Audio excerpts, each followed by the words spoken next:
Well, hey, welcome back to Kings Road Young Lions. I'll be your DM this evening. My name is Saucey, and I'm here with four wonderful role players. They are the Young Lions, Rosa, Gator, Bronson, and tonight is it Solomon or is it Cousin Roman? I can't remember.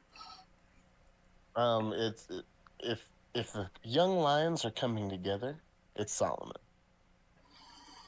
Well, I think the Young Lions will be coming together with a notable exception. Zinthral is out again this week, so we will see how that plays out in the story. Young Lions, say hello, Young Lions. Hello, Young Lions. Hello, Young Lions. Let's do a little refresher. Hello, Young Lions. He was muted. Nah, it's just a dick. If I had waited 30 seconds, he would have waited with me, I think.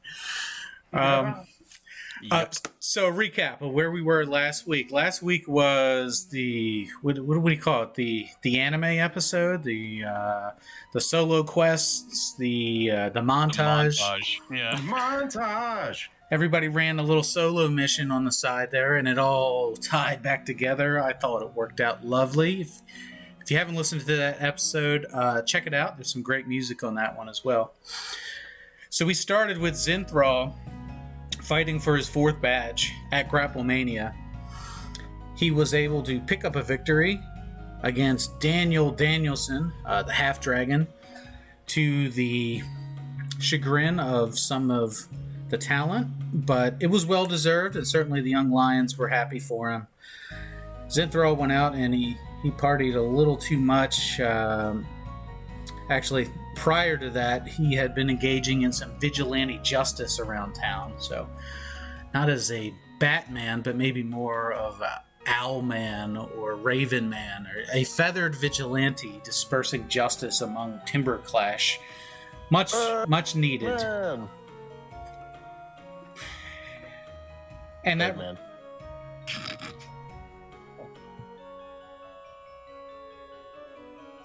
So the vigilante in Timberclash disappeared into the night. Rosa took a interest in the art of poison and brewing to a lesser extent, right? Learning a couple new spells, including one that creates some type of flammable balm that can be rubbed on things and set on fire for how long? For an hour? Or I think for an hour. It's an hour unless I add certain ingredients to reduce the time. Aha, okay. Mm-hmm. Well, I'm sure that won't ever be used, or it'll be used responsibly, I'm sure. You also made a friend by the name of Red Eye Black who went out drinking and then escorted you back home and threatened everybody else around you. So it's nice to have somebody looking out for you for once. Then friendly Cousin Roman made an appearance. Of course, that's Solomon's alter ego, who, funny enough, the Young Lions have never seen Cousin Roman, although I think that they are aware of his existence. Well, Cousin Roman gets not in bed, but in cahoots with the Hardway gang. Especially with a pair of Hardway members, one by the name of Jazzy Jake and the other by the name of Rico Ishii. And Cousin Roman is very popular amongst the gang. And at this point has become a prospecting member for the gang who, without their knowledge, has instigated a gang war between the Hardway and the Darker Order. So things are going swimmingly, just the way that Solomon has planned it. On the other side of town, Gator went to the magic shop called the Inner Circle. He met with the local wizard by the name of Judah. They swapped some stories, swapped some spells, and Gator learned a couple new things. I think summon elemental, as well as a necromancy spell that causes fear amongst the group. So Gator is definitely beefing up the arsenal there. Bronson becomes the hero of House Celtigar, returning to his homeland and liberating it, returning power back to House Celtigar, leaving in power the silent and but deadly Grady Celtigar in charge. The young Celts were also left there to help keep things in line, and I'm sure at some point Bronson will be returning there to set up the new order. And he did mention something that we may have missed in the last broadcast here, that the family sword is also missing. It's something that Bronson looked for, could not find, so we'll put a pin in that. We'll have to circle back later and maybe take a peek and see if we can find that. Then we return to the arena, the DNDCW arena, where the party is searching for their missing friend. Zinthral is missing. We don't know where he is. The party goes to the arena, and what do they find? Well, last time we said that they found the body of Zinthral missing an arm, but it turns out, well, let's see what we can show here. There's a cardboard cutout of him. It's a fake. Here and the we arm was torn go. off. This is 2 dead pigs sewed together. Wearing Zinthral's mask. It's 3 dead goblins in a trench coat. It's 3 dead goblins in a trench coat. This is not. It's not as if you cut off his arm and then you sewed it back on. You would refer to him as Zinth altogether. So, party, here you are in front of the DNDCW arena. There's a body resembling, well, at first glance, you're sure that it's Zinthral. And Rosa, you fear for the worst. So, party, you are together. What would you like to do at this point? Inspect the body. Okay. So, instantly you recognize that it is not Zinthral. And that is confirmed by the fact that the tattoo that he had received is not there. Although this is someone who has some similar features, although the facial features are a bit mangled and an arm is missing. Bronson, guard up. Yeah, does Gator, this look, maybe conceal this area. I'm gonna take a look around the perimeter real fast, and I'm gonna turn invisible.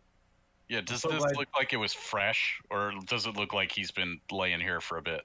Okay, well, let's have a... Like, basically, is he actively bleeding out, or is this a murder that we've just happened to be the first people on that could have happened hours ago? Let's have Rosa and Bronson roll medicine. Okay. I got a 12. Oh, I got an 8. Yuck. Well, this body is not bleeding, but you can see that the color has drained from its face. And if they are alive, they are barely alive at that. While the blood on the ground is still pooled in some areas. So if you had to guess, this is certainly within the last 24 hours that this happened. Okay. And you Right. certainly don't remember seeing this the day before. But we're not we didn't just stumble on a murder as it's being perpetrated. Correct. Gotcha. All right, I'm on guard and looking around for anything that may threaten us, and also if there's anything obviously that would tie into this situation. Give me a perception check. I'm good Like, at this that. isn't a good look for us. Hey, I got an 18. Okay, so a couple things that you see. There are people in the streets. They don't seem particularly shocked by the sight of a dead body in Timberclash. Mm-hmm. There are, in the distance, you can see a couple town guard. They seem to be approaching. And in the other direction, you see a person entering a door. This is not a person that you recognize, but they are going into the arena. Did they look shady? I mean, everybody looks shady around here.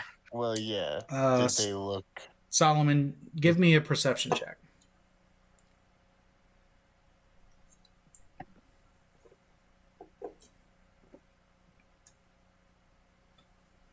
hey, I rolled pretty good.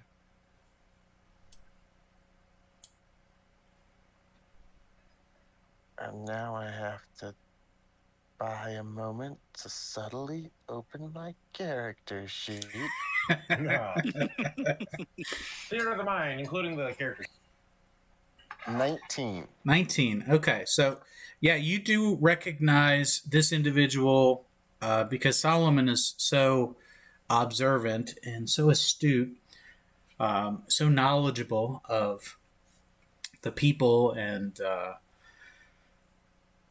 the ongoings of the town that you could have swore that this has to be the head booker, the head creative guy, Dane Caruso.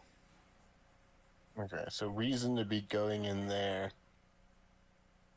No reason to assume he had anything to do with what just with this dead guy.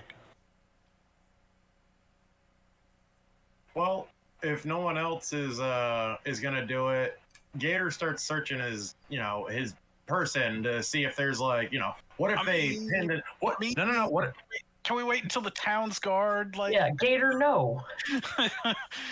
What? Does he have like a note pinned to him or anything? I'm gonna slap your hands away, dude. Just I don't want to be Maybe like we a should corpse all when just cops roll up. walk away from this situation. I mean, we were all kind of startled there for a second, but maybe we should just keep on walking like everybody else.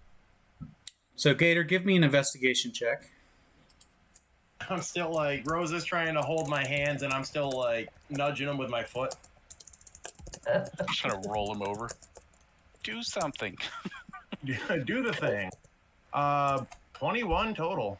21. Okay, so you can see that draped over them is a cloak. Just a plain cloak that has a hood attached to it. They are not wearing anything that would identify them as unique, and you can discern that this is the attire that would be worn for some type of ritual. Ugh. Did he Ritual. look darker or something like that? You can deduce that there's a good likelihood that Darker Order would be involved. It's the only cult you know of that operates in town. Yeah, he's not necessarily like a supplicant, though. It may be like a victim of, like kidnapping, and then they sacrificed him for terrible reasons. Good call.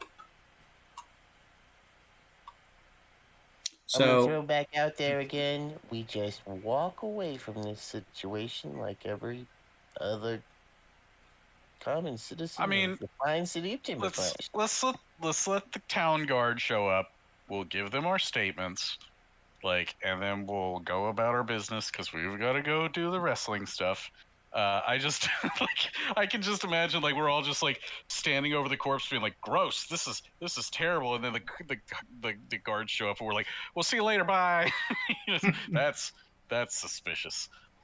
So, Gator, you're able to make one other observation, that on the cloak are flecks of wax in two different colors, black and purple.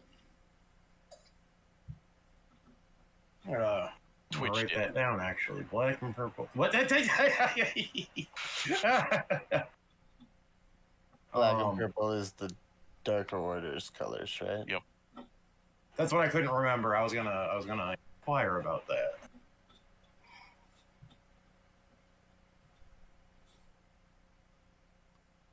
So, what are the theories at this point? I mean, Man was murdered. yeah, it looks like possibly sacrifice in a ritual, and then dumped out here on the roads. I mean, it could just be it's timber clash. I mean, it could just be a murder. Could have been a cocaine bear got a hold of him, judging by the arm. So I mean, Does it? Sorry, go ahead. my brain.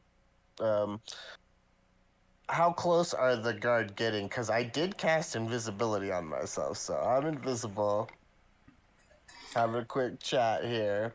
Could I look more closely at some of the details that Gator found real fast? See if like there's any specific spell component residue left upon him. All right. Yes, so he's got some strange purple and black wax on him. I say out loud so as to key into that for his element. So I'm going to ask for 2 rolls here. First, I would like a perception check. And then initiative. As Yeah. the zombie rises from the 15 dead. perception. Okay, so watching the city guards, you see that they stop to chat with somebody.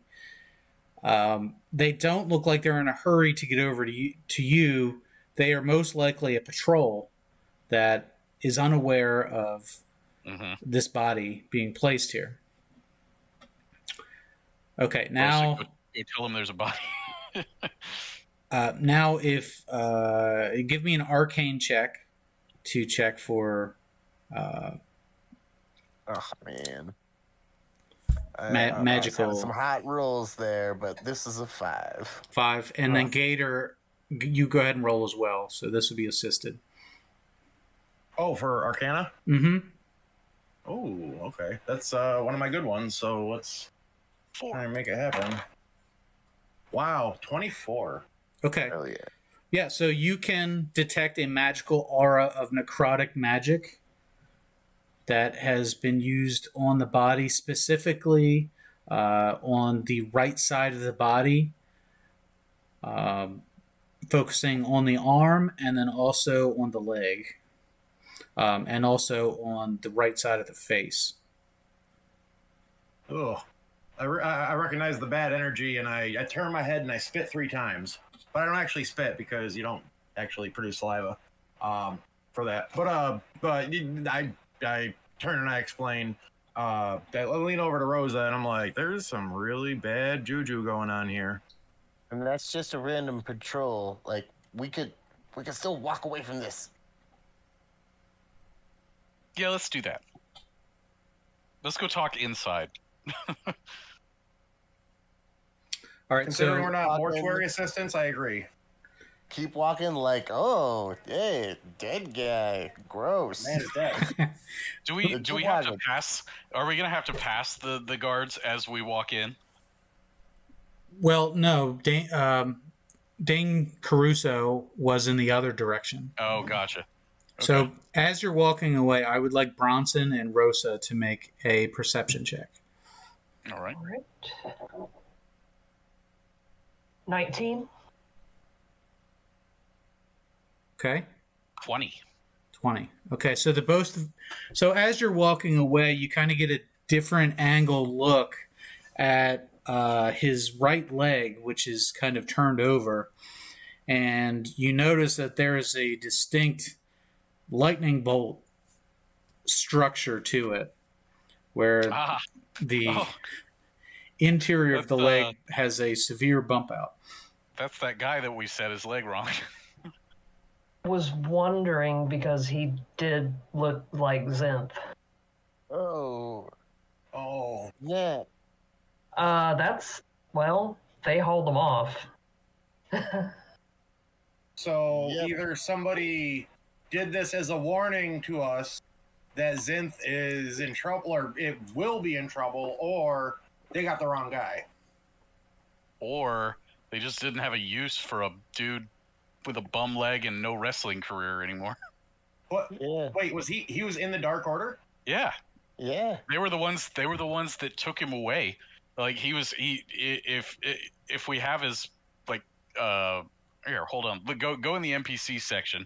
No, I'm remembering all of this as a flood, and suddenly even Gator He shudders as he thinks we should have maybe done more to step in. He's 100% Dark Order.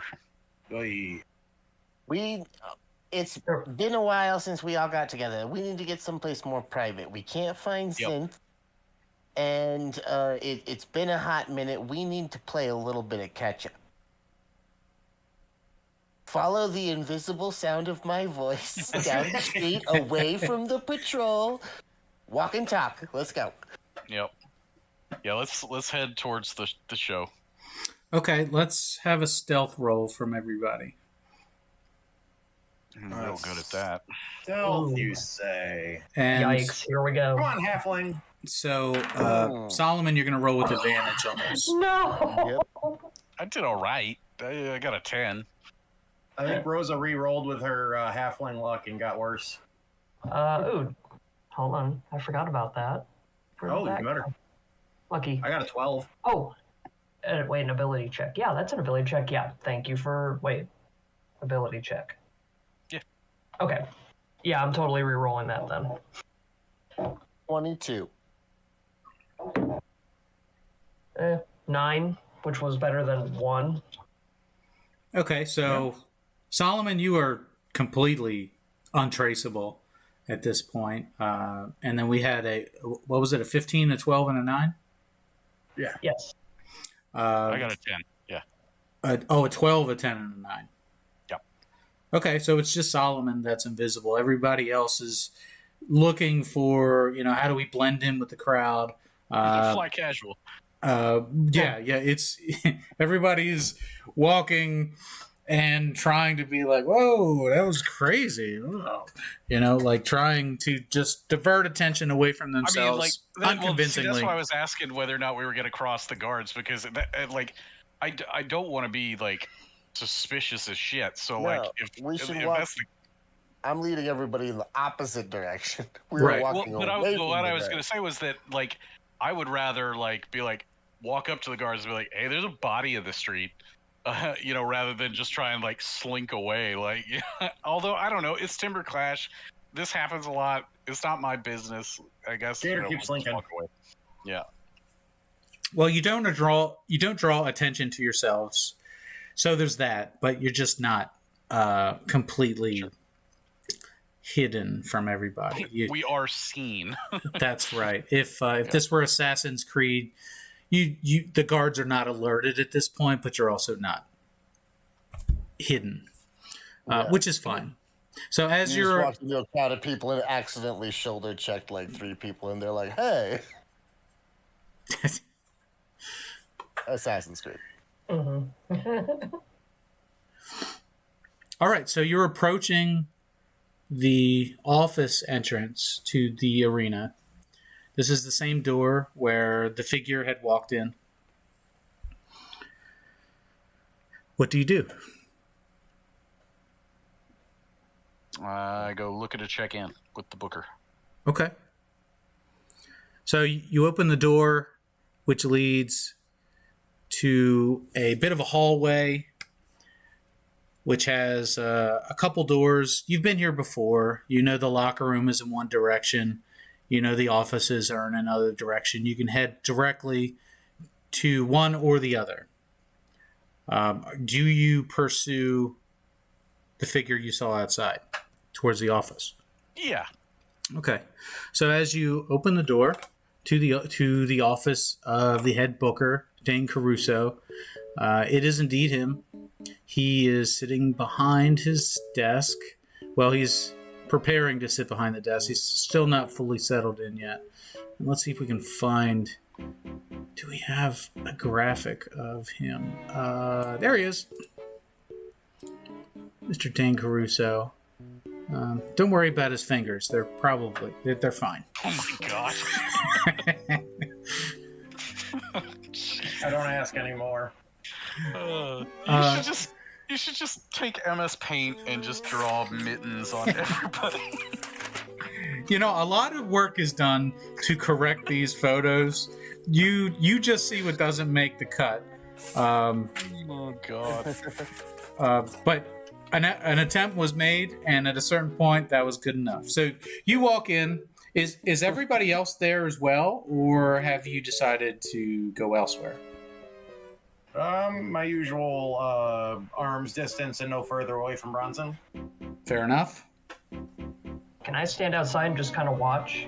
Sure. Yeah, I mean, I'm just going in to see if I'm on the card and making sure that everything is on the up and up, and then I'm gonna tell him, hey, that what is his name? Hold on. It is Quick Switch. Hey, Quick Switch is dead. Okay, so roll a persuasion. 19. 19. Yeah. Okay. Oh, So, he presses all his fingertips together and he's processing what you've said to him, thinking it over. Mm-hmm. Corpse He's looking at is you. literally on the road. He says, quick switch. Well, what are you going to do? That is sad to hear. Hopes and prayers are with the family of Q. We wish and, them the best in their future endeavors. That's right. Maybe we can turn this into some type of dedication event. Let me tell you about the card in 3 days. You're going to be excited to hear about it. All right, let's do it. Are you ready for this? Mm-hmm. This is a wonderful opportunity. You cannot say no to this. 2 words. The first one is battle. The second one is royale. What do you say? I like it. Yeah? Uh-huh. 20 men, Where one where ring. am I at? Yeah, where am I at in the pull? Well- what number did I draw? Well, let me tell you the best part first. Let's get to the best part. The best part, the winner walks away with a badge. This is going to be one of the highlights of the year. You had me at badge. Well, let me tell you who we've booked to win first, and then you can tell me how you feel about that. All right. So, you were at the last card. We all saw what Zinthral did. It's time that Daniel Danielson gets his badge. This is going to be his night. And we felt that there was no better way to celebrate what he has meant to this company than to give him a grand send-off, winning a battle royal unheard of. How does it sound? Sounds promising, but think about this. Daniel Danielson is all about the chase. I mean, you're gonna lose a lot of butts and seats if he finally hits the mountaintop and bounces. Are you saying that you don't want Daniel to win his badge? What do you have against the guy? I'm saying that I should get the badge. Okay. Let's have a persuasion check with disadvantage. Dog shit. I'd love to chime in here. Bronson has a really good point, you see, because Daniel Danielson is such a mainstay of Grapplemania. I mean, I know Grapplemania is an important part of the badge system as a whole, but there's still plenty of time left in the year, and Daniel Danielson is a favorite, and people come in here, like I said, butts in seats. Imagine the first ever thing. We build Danielson up. It's his chance. It's the battle royale. He's gonna get the badge. And then this big bad bastard comes out of nowhere and strikes him down, and then he has this whole return tour that you get to profit off of over the next few weeks before he finally gets his badge. And you get to move this guy who gets to come in, be this out of nowhere villain, and get out of your way so you can tell a more complex and interesting story. And I'll be happy to come back and do the job for him. I'll give him his win back for sure. It could be the next night, 1-on-1. We'll burn the house down. Why sell out one event when you can sell out 2 events? By the way, I got a 16 and a 20 on my on my persuasion, so 16 on the persuasion. So But a I 16. wanted to help. I was trying to help. Well, that's with the help. Well, you had disadvantage. That's why I wanted to help. Right. It's, So it it's would. fine. I'll take it. I'll take the 16. Yeah, I mean, even with the 20, it's not a nat 20, right? Mm-hmm. No, it was a dirty 20. Okay. Even with the 20, he says, "Let me paint a picture for you." And we're assuming that Solomon is no longer invisible when he's making this Yeah, I would have elevator dropped pitch. it once we came inside. Good voice. I work here. He goes, "You make a strong case. It's not a no. It's a not yet. Let me I understand. let me try to sell You you. want- Let me try to sell you. Okay." All right. I So- tell you what. You don't have to sell me. I'm a professional. I'm here to do business. Just nothing ventured, nothing gained. I'm trying to bring my ideas to creative. If you've got a vision, then I'm not here to rock the boat. Well, hear me out. Hear me out. The beauty of a battle royal is not that there's one winner and 19 losers. The beauty is that it sets up programs that we can run with everybody involved. That's true. You get eliminated by a guy, all of a sudden now you have a new rivalry. So what we have planned for you, as you know, your debut match, you've had one match so far, which you won, and was a resounding success against Winston Tact. In the Battle Royal, you and Tact face off. Mm-hmm. And you're going to war with each other. It's meat on meat. It's a beautiful thing. The crowd loves it. They're behind it. But somebody tries to get in between you, and then the two of you combine forces into this mega power in the ring. Tact and Bronson, the Lion Lord, two regal warriors in the ring working together. And at that point, now you have an ally. You have an ally that the entire room can get behind. And we're going to have some VIPs in the house. I can't reveal who it is, but you're going to be very excited. I'm on board. Perfect.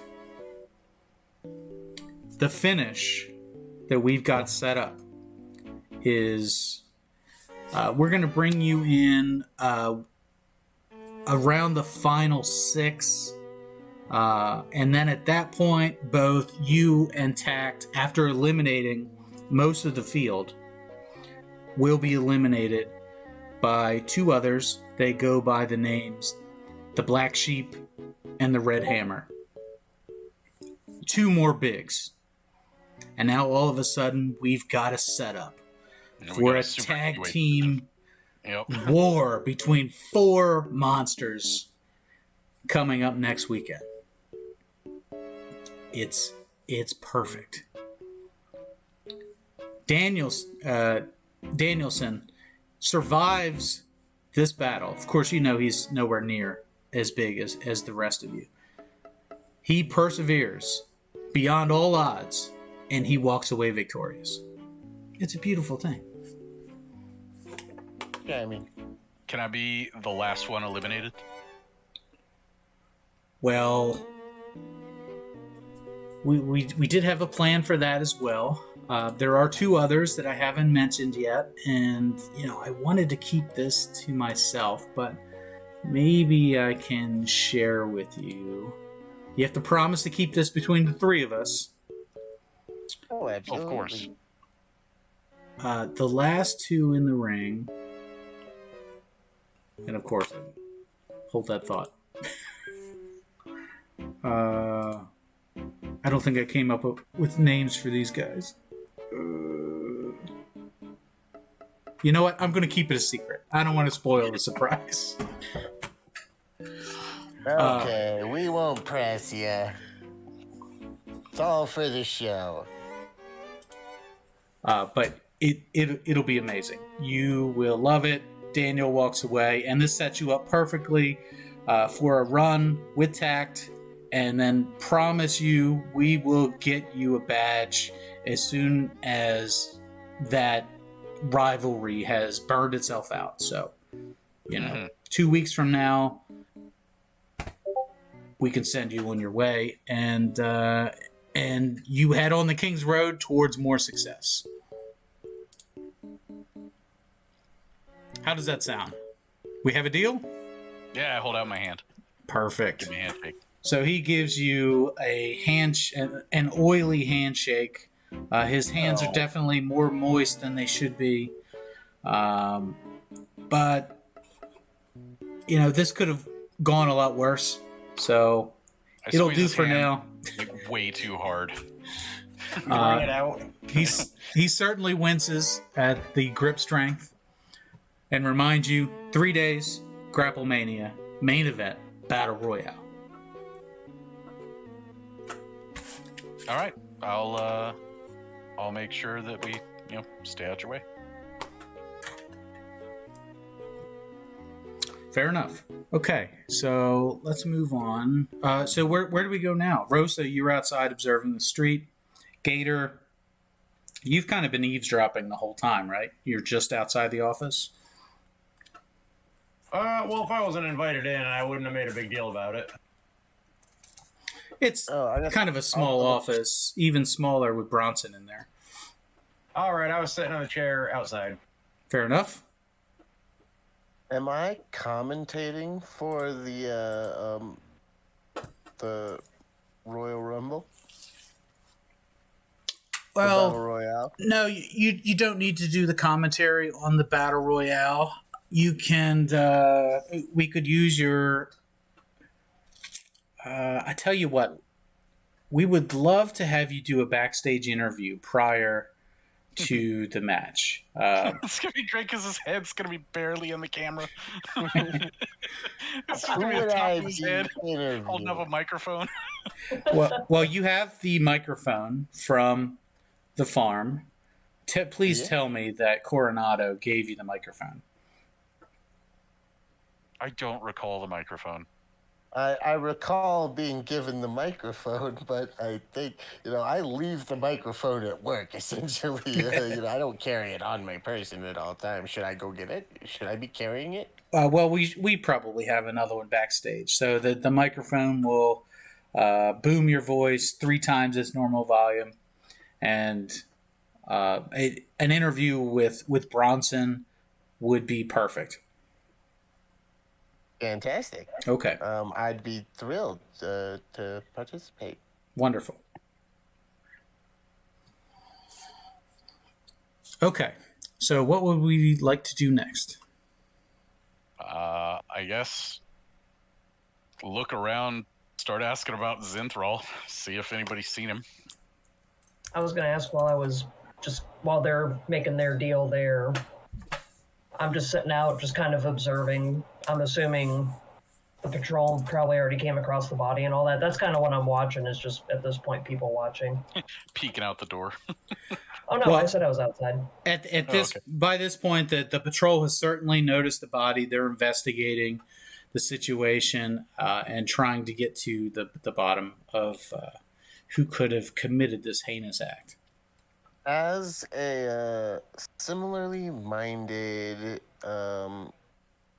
shady person who, was in a lot of ways Zinthral's mentor, is there any way I could put together the pieces of, what he's been up to in the brief occasions that we've crossed paths, in, the whispers from the underground when I'm in Cousin Roman, about some, crow vigilante or something like that? Could I put all the pieces together and try to figure out what Zinthral's been up to, and maybe that's why he's missing? You certainly can try. So you get the idea to try the rumor mill to see if anybody has heard anything or noticed your friend. Is there anywhere in particular you would like to go to retrieve that information? I guess it'd be best to tap into a source of information that we wouldn't be able to tap into normally.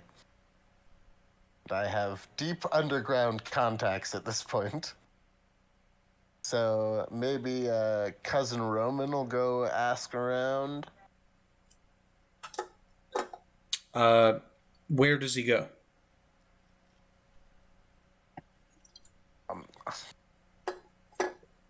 He goes to his favorite place in town. He's going to the Gusher. Okay. So we'll assume that the party ranges at rendezvous point for later in the day. And Cousin Roman heads over to the Gusher. Of course, the whole gang is there. Your buddy, Jazzy Jake, is there. And Rico Ishii is in the house. Of course, he never strays very far. He's got asthma, so it makes it kind of difficult.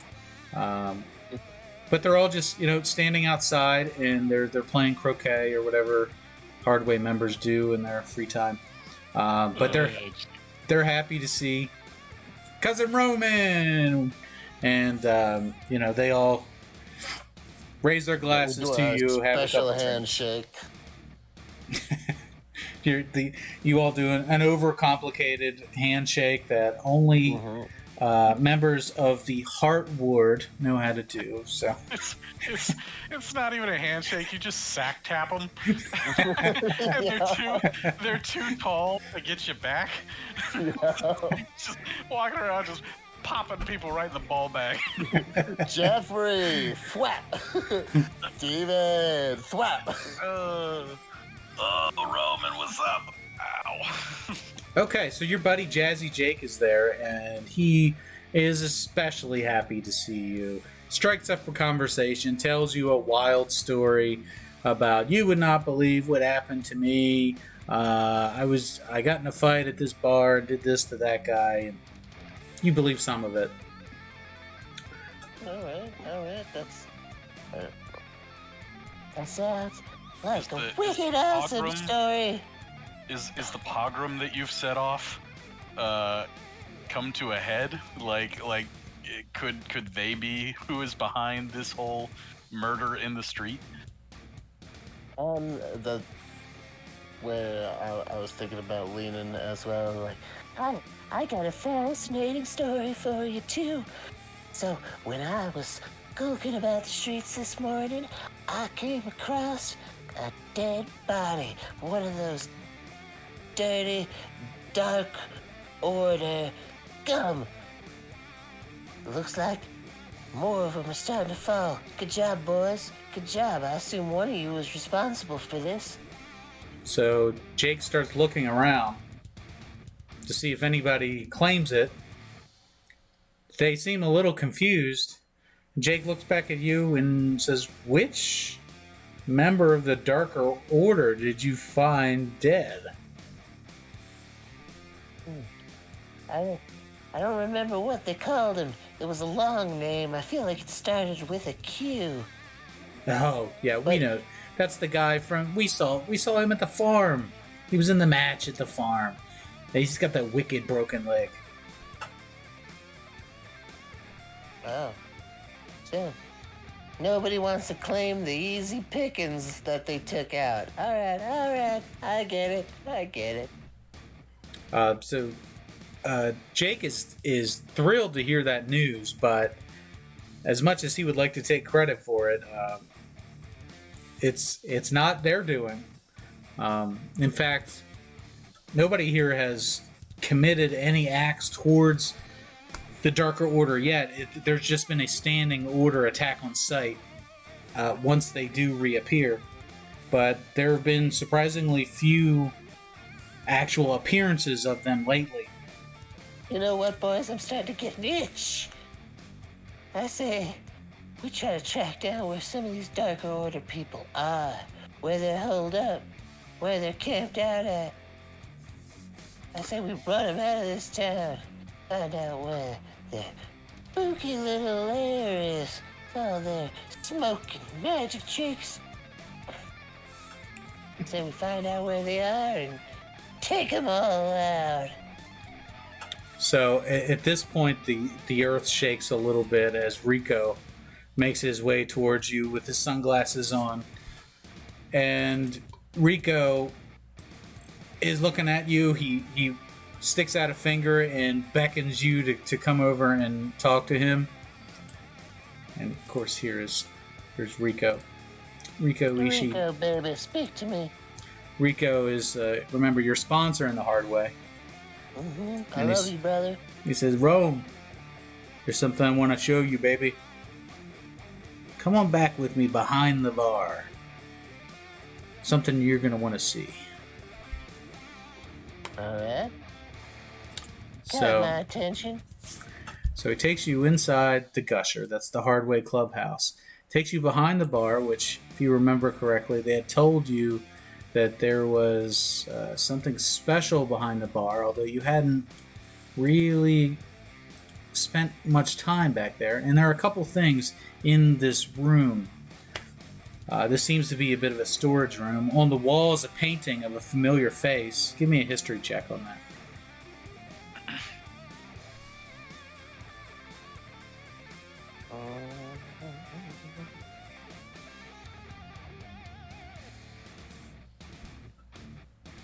That is 17.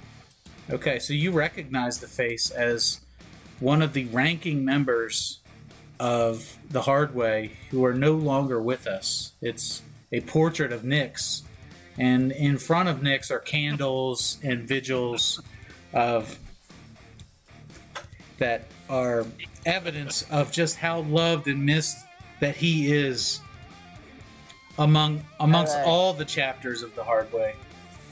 I like, just instinctively as I walk by, pull out a gold coin, give it a kiss, and toss it on the idol. Okay, so Rico watches you walk over there, and he said, No, not that. No, this in the center of the room. Do you know what this is right here? You know what this is on this podium here? What is it? It's an urn. You know whose urn it is? Is it dear departed Nyx here? I never had the pleasure to meet him. He sounds like he would have been my kind of guy. Rico says, actually, we don't know whose urn it is, but we did steal it from the Darker Order. So they thought it was very special. So we figured we had to take it. And we did. Interesting. So Can I inspect this urn? Sure you can inspect it. You know, I've been all over the place, Rico. I've seen things come and go. Let's see here. Drop it accidentally. Oh no.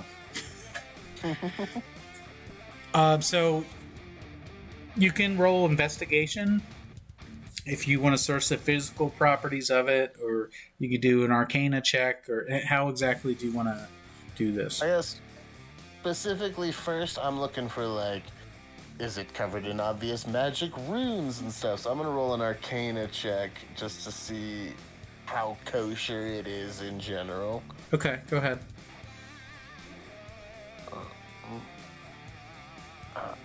Still hot. That is a 22. 22. Okay, perfect. So while there are no actual magical energies to the urn, there are arcane symbols on it that are primarily used in necromancy. So unholy type symbols. The carvings itself are intricate and regal. This is an expensive urn, but there's nothing obvious about it unless you really understood what these markings meant. Upon looking at these markings, you just get a bad feeling. You've got goosebumps about this. Whatever purpose or whatever is stored inside this urn is some bad juju. Hey, Rico, I'm gonna say this thing is messed up, brother. We don't wanna mess with this. If we gotta keep the lid on it. I'm gonna say, do not open this thing. unless it's an absolute emergency. However, I know a few people. If you were inclined to potentially let me hang on to that for a minute, I might know somebody who could use this, to, like, find the owner of it or something like that. I don't know specifically. I'd have to reach out to my contacts. But would that be okay? Let's have a persuasion check. I pull on my underpants with the name Nix inscribed under the memorial portrait behind me.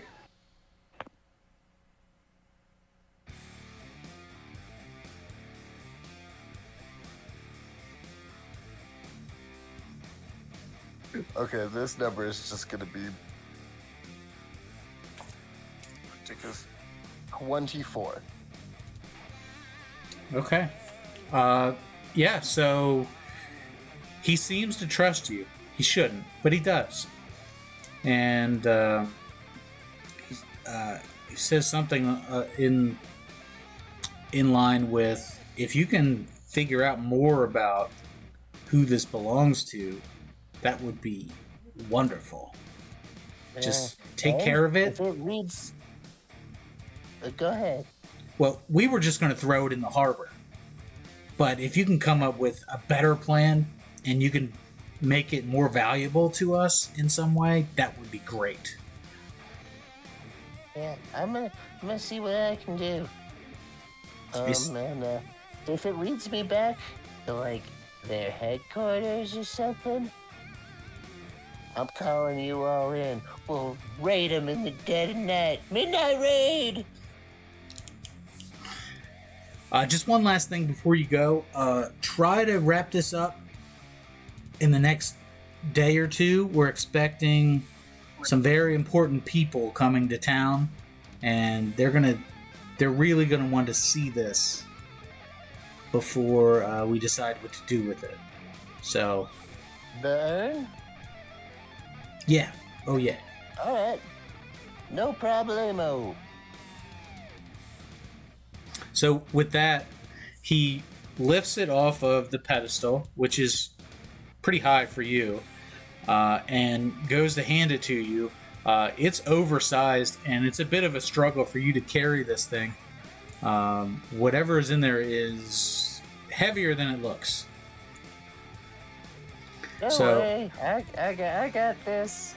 So it won't be awkward at all. I'm just gonna I'm gonna cast invisibility on it, but then try to make it look like I'm not struggling to hold something invisible. Let's have a strength check.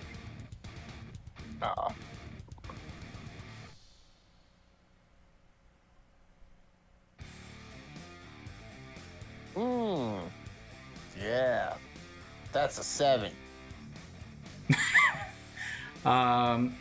So the urn is invisible, and you're moving this thing, but you're having to drag it a little bit at a time. If anybody had witnessed this, it would be pretty funny to watch you struggle moving this thing. There are times when you think, geez, what is in here? Did they cremate a horse? Like, wow. I actually assume there's some sort of vast ocean of undead spirits, or maybe some, like, eldritch horror in here. We probably don't want to open it, but maybe Rosa has the toolkit. I know she is good at divination stuff. Okay. So you're dragging it out. Now you've approached well, you know what? I've got a floor plan of this bar, which I've had for weeks, but nobody ever went into the bar, so maybe I'll show you guys. Which bar? The Gusher. The what? This is the clubhouse for the hard way. Who? So you're in this back room. You're in one of these back rooms here, we'll say. It's that one there, right? And you've dragged it out to about here. And now there are other folks in the room who see you. You look like you are just... They're very confused, right? Because they can't see the urn. It's invisible. But you look like you're trying to pass a peach pit right now. Like, you just...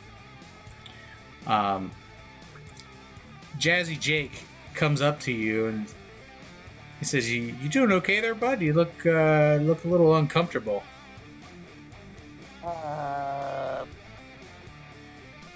Jake, give me a hand. All right, give me a hand. I don't have the form for this, Jake. Come on, give me a hand. Here, help me pick this thing up. It's invisible. Don't worry about what it is. Come on. Okay. So let's have a persuasion check with advantage.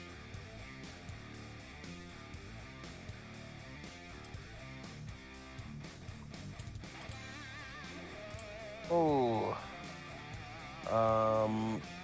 12.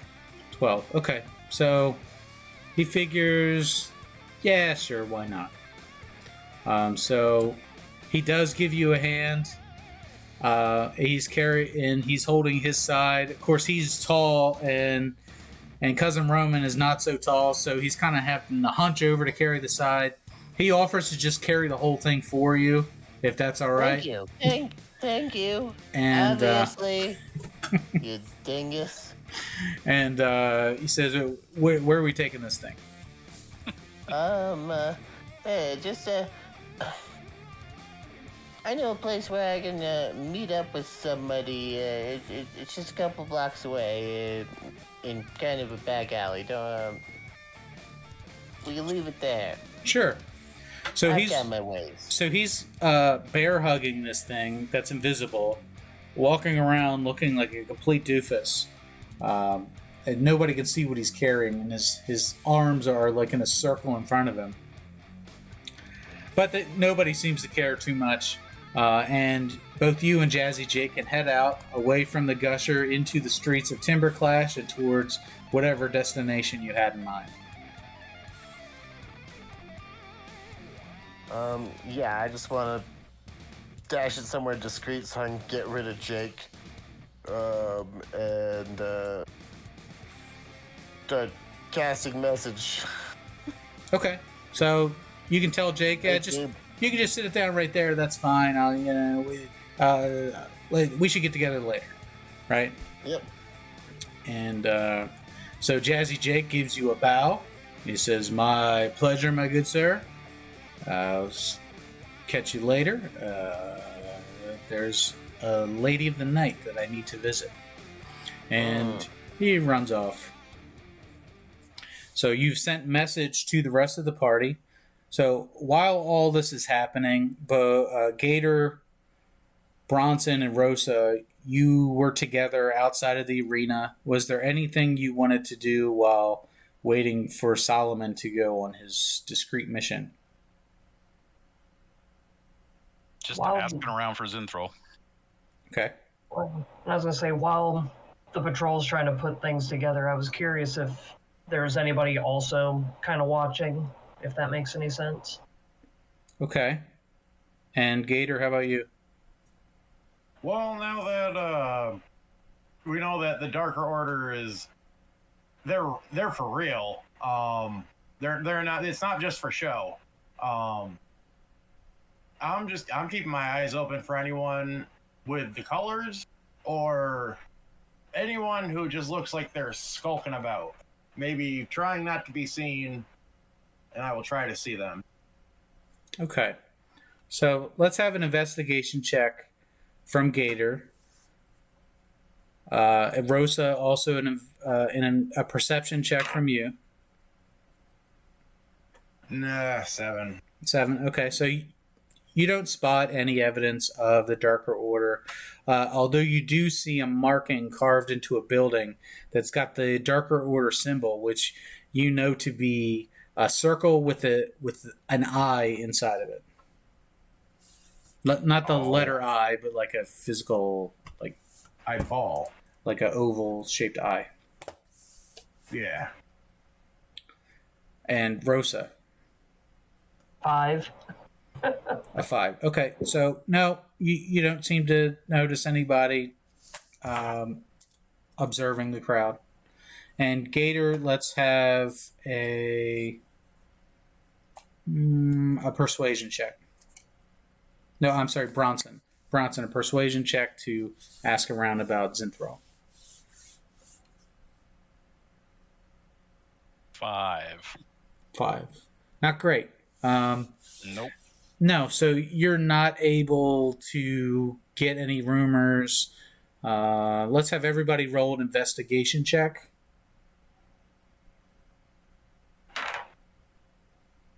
18. 3.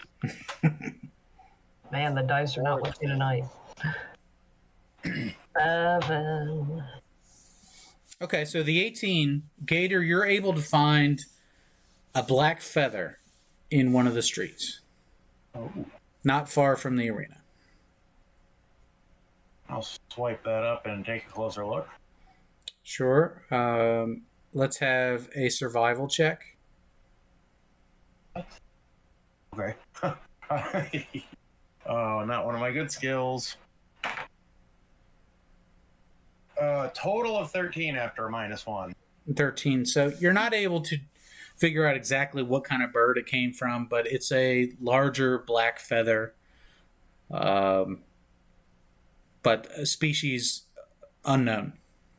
It'll go in my component pouch for now. I feel like something calls for a feather. Sure.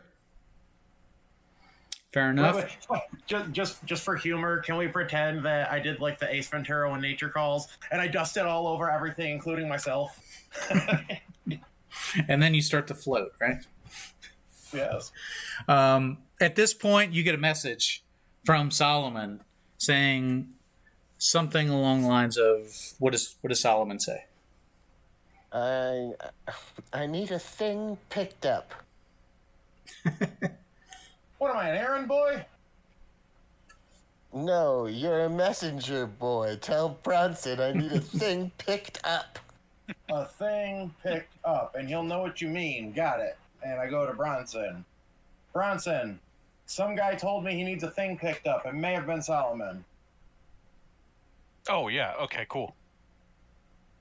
All right, awesome. I'm glad I didn't have to explain. South by Southwest, 2 blocks down in the alley behind the bakery. South by Southwest, 2 blocks down in the alley behind the bakery. Roger that. All right, let's have a survival check from whoever's leading the group. Not me. It's me. I'm leaving by magical message. You're whistling by Does it message. work that way? Does it leave like Okay. a... I got a 17 if There I'm you headed go. that way. All right. So you're able to find the spot, and they're waiting for you. Is it Cousin Roman or is it Solomon Scribbles? I would like turn invisible, which means the urn would come uninvisible, so I'll hide it with some garbage, change my disguise as they're on their way here, and then I'm Solomon by the time they get there. Perfect. You This is need starting like to half get the exhausting. mustache hanging off. Yep, I'm still like sticking the beard on a little bit as they walk around the corner. Hey, everybody. One knee's lifting. I brush away the garbage and reveal the mysterious necromancy urn. Dad. Yeah. Right. This is heavy, and so I like go to pick it up. It Well- is to me. And my boy Jake had to wrap his arms all the way around it. I palm it like a basketball. Bronson, let me have an investigation check. All right. Super Be good at very that. Careful. I got, let's see, I rolled 11, so I got an 11. All right. So you can't really discern much from it, but there is a symbol that you do recognize on there. It's an orc symbol. You're not sure what it is. You know, your Orcish is it's not a language you've used very much recently, but you're sure that it's something Orcish. I speak Orcish. I speak Orc as well, and I probably have the highest intelligence. Can I rub it in Bronson's face? Sure. You know what? That's all very good, but let's be careful with it. It is necromantic in nature. It's also a stolen relic from the Darker Order. Rosa, do you want to feel it for heat as far as divine goes, and I'll feel it for heat for Arcana? That's what I was thinking. Let's check this thing out, and if possible, what can we learn about? I'll the feel end it in for the heat. process? To see if it's actually warm. All right. Your hand is melted. Go ahead and roll. It's already been checked for Arcana, right? Oh. They don't know that. Sure. I mean, I said everybody it can was roll. necromantic in nature. That's my favorite rap group. Necromantic in nature. Necromantic by nature. If you had any other tools in your toolbox, Gator, I know you got pretty lights and pretty lights and pretty lights. But Yes. if there's Aurora anything Borealis. else you can do, I can sleight of hand. I can make it disappear. Oh, I have deception. So who's What exactly? who's Okay. handling the urn at this point? I am. Okay. throw it to Rosa. So, like Don't I throw said, it. you've discerned an orcish symbol on there somewhere. What is the symbol of? You can't put your finger on what it is. You just identify that it's orcish in nature. Is it the only orcish symbol on there? Yes, just one. Is there any elvish? No. Okay. I'm guessing maybe because I don't have history, I don't have anything that sounds like it would go with it, and I'm certainly not going to use my perception. Could I do just like a basic intelligence check to see if I recognize the orcish? Yeah. 'Cause Let's that's have one of my an languages. investigation check. Investigation, got you. What Oh, about I a did. history? A total of 10. A 10 and a 3? I do Yeah. have history. As I long only as- suggested that. I don't know if that's actually going to help. Sure. You can give me a history check. There you go. 16? Okay, fair enough. So you recognize it as an orcish religious symbol. So I don't really recall what orcs pray to, but it would be Yep. God of War. it would be some type of nod to orcish religion. You know what? Well, that would be like for Grumsh, it would be just a single eye. So like, it's not confused with the Darker Order's eye, is it? Different. It's a different symbol. Oh, yeah, clearly different because it would like they call it an unwinking eye. So like whatever would allude to that. Let's see if Rosa gets any like bad vibes off of it in terms of like, this is trapped. If you open it, you will let out a demon genie or something like that. Yeah, Rosa, what would you like to do with this thing? I mean, I'm not going to open it, obviously, but No, I'm holding it. I'm just trying to figure out whether or not this thing is going to be safe to dump out. oh, jeez. I mean, I'd like to kind of take a look at it and inspect it, especially if it's got like a religious aspect to it.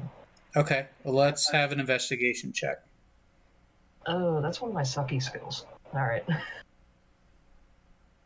Can't you like do a thing and get proficiency? Yeah, I have that, but it's proficiencies. Let's see, insight, persuasion, and then Arcana and history checks. I get double what- proficiency bonus. What's what he's saying is there's an ability that clerics have that gives them all-knowing or something like that. I forget what it's called. I mean, Oh, I feel knowledge of you the used ages. it to, Yeah. to drive a ship. Can you? Yeah. Can you? It's been forever since I've used knowledge of the ages. Sorry, give me just a Well, let's second use it now. here. Or you could just channel divinity on it to try and get rid of whatever ghost is in there. There we go. I mean, it's using one of my channel divinities, is what it is. Let's see. As an action, you can choose one skill or tool. So it gives me proficiency, but that's. So that'll give you a +3 to your roll. Mm-hmm. It just says I have proficiency with the chosen skill or tool. Yeah, which conveys a +3. Okay. If you're not proficient in it, then it gives you the +3 that you would for this level. So investigation check. Okay. With a +3, in addition to whatever else I get, which is not much. I'm gonna throw all my dice here. That is a 7. Wow, rolled a 3. the whole party is just stumped with this thing. You cannot discern what is inside it. Anybody got detect magic? I probably do. Would it be possible after a night's rest? I know you all are prepared spellcasters. I'm a little bit more off the cuff myself, but if you had anything that wasn't available to you today that might be available to you after a new day's worth of spell learning? I'd have dispel magic, so there's that. I don't know if that'll help. Do it. Identify. Hold on. Sorry. There you go. Perfect. Identify is a great choice. I feel like, in all of my travels, clerics, I've seen them do all sorts of divinations. I guess we could try an identify spell on it. I've got that. We're okay. So to help kind of streamline this, obviously we're going to take some time to really try to figure this thing out before we go really mucking with it. So we honestly, we just need to go back to our inn and then try and bang our heads against our boat and bang our heads against this. So you could roll the bones to see if opening it would be a good idea, or what may lie inside it. We can identify is 100% something we need to do to it. Dispel magic may be something that we need to do it after we identify it. But basically, I'm operating under the assumption that there is a nasty ghost inside of this urn, and so I don't want to open it unless we've killed it. Pretty sure clerics can prepare detect traps. Or find traps. Let me pull my spell list real quick. I just have the ones that I've prepared. Yeah, it rarely changes until you get into this type of situation. I was like, incredibly versatile. Because either eventually I want to either open this thing or I want to destroy this thing. Yeah, I got detect magic as a first level spell. So I'd have to. I mean, because right now we're trying to determine whether or not the runes that are inscribed on it are symbolic, or if they're an actual, magical set of runes. Because we all rolled piss poor on our Arcana, we can't really tell other than them's magic words, So detect magic would definitely be super useful on this thing. I rolled good enough to know that there are some necromancy symbols on it. We got Orcish and necromancy. So do you guys want me to work on identifying it, or we taking it back to the ship? I don't know. I don't know if we want to the ship. We want it on the ship if we don't know what it does? Well, I mean, as long as it's sealed, it should be fine. I just don't want to open it or crack it until we know sort of what we're dealing with. Yeah, and I need to tell you all some information that I have learned about the Darker Order. Awesome. Let's go All back to right. the boat. Okay, so you make your way to the boat. I'm just walking with this thing like it's my Stanley Cup. Yeah, and nobody cares, right? Yep. In timber class, nobody cares. And you're unimpeded. Everybody will get out of the way of Bronson because he seems to be the largest, if not the largest, one of the largest at all times. So you're able to go right to the boat. You're greeted by the 6 brothers on the boat, led Gus, by Gus, boat and captain Gus. Yeah. And Gus got his own. But Gus got a glow up. We've actually got an image for Gus now. He's a handsome boy. And so you step onto the boat, and there's Gus to greet you, and he says, "Oi, what you got there, big fella?"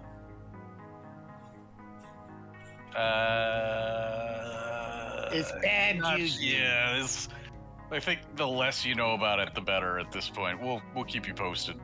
Don't touch Has it. Otto Carlos Manos. And tell Zinthral this been back here yet? sextuplet not to touch it.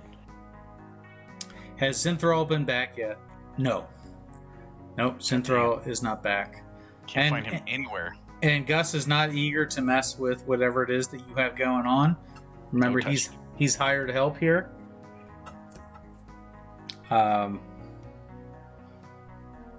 Yeah, the other thing is that this could be the source of the Slampocalypse or the Slamdemic.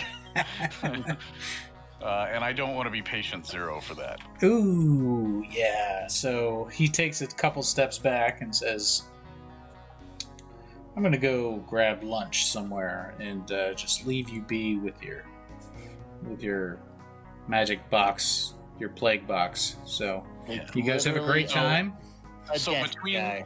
between the 3 casters, we need remove curse, we need dispel magic, we need identify, we need detect magic, and maybe protection from good and evil.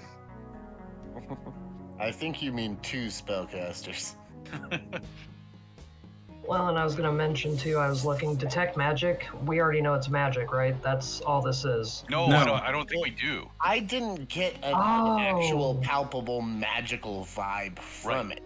I'm Oh, wondering what kind of information we can divine from it, who it's connected to, where it came from, those kinds of things. If you have a divination spell or an augury spell. Yeah, we know I guess things about it, but we've not gotten the actual like forensics on it. okay, because identify will give me its properties, how to use it, whether it requires attunement, how many charges it has, whether any spells are affecting the item, and what they are. Yep. That's. So, I mean, yeah. we might as well not even bother with detect magic at that point because identify is going to give you everything. What was the other ones? I've got dispel magic already readied up. Remove curse. Which level is that? Here it is. I don't know if that's level 4 or not. That might actually be banishment control. Sorry guys, Banish would be good. I'm not normally a spellcaster, so sorry about that. I haven't played a cleric in so long, I don't even know how to help you. Yep, banishment, send one wait. Yeah, banishment. That's the only one that's there. Check again. So yeah, banishment's not gonna be it. That's kicking something to another plane of existence.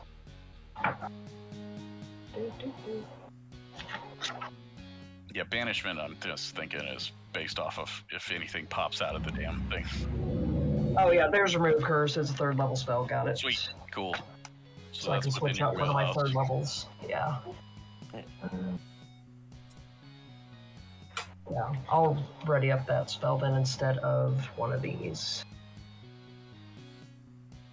Yeah, that's probably a good thing. Alright, so now I have remove curse instead of aid.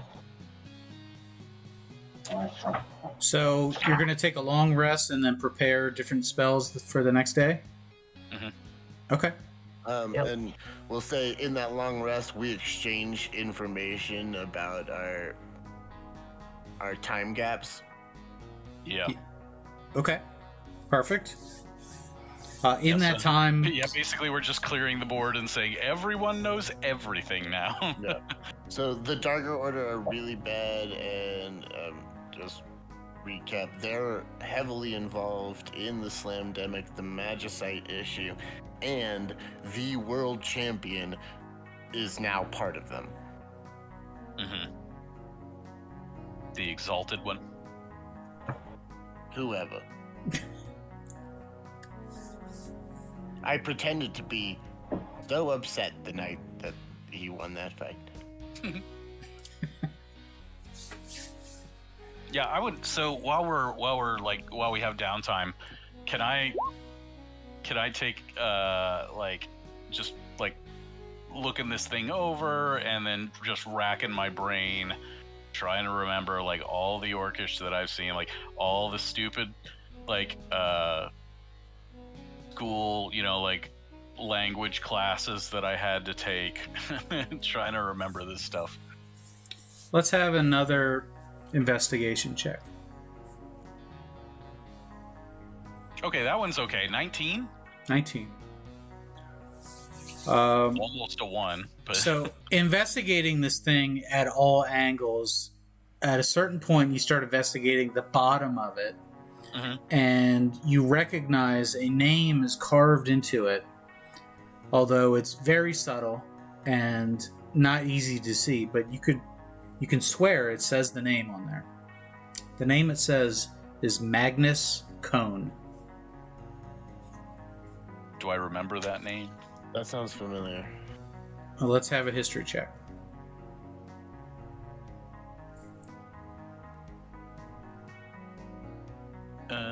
Natural 20. So upon finding 23. Upon- 30-20. finding the name, you say, ooh, Solomon, look. What does this mean anything to you? And Solomon, you recognize that name instantly. Not Magnus, but the name Cone. Yeah. Cone, you know another Cone, Alfarius Cone, who goes by another name, the Exalted One.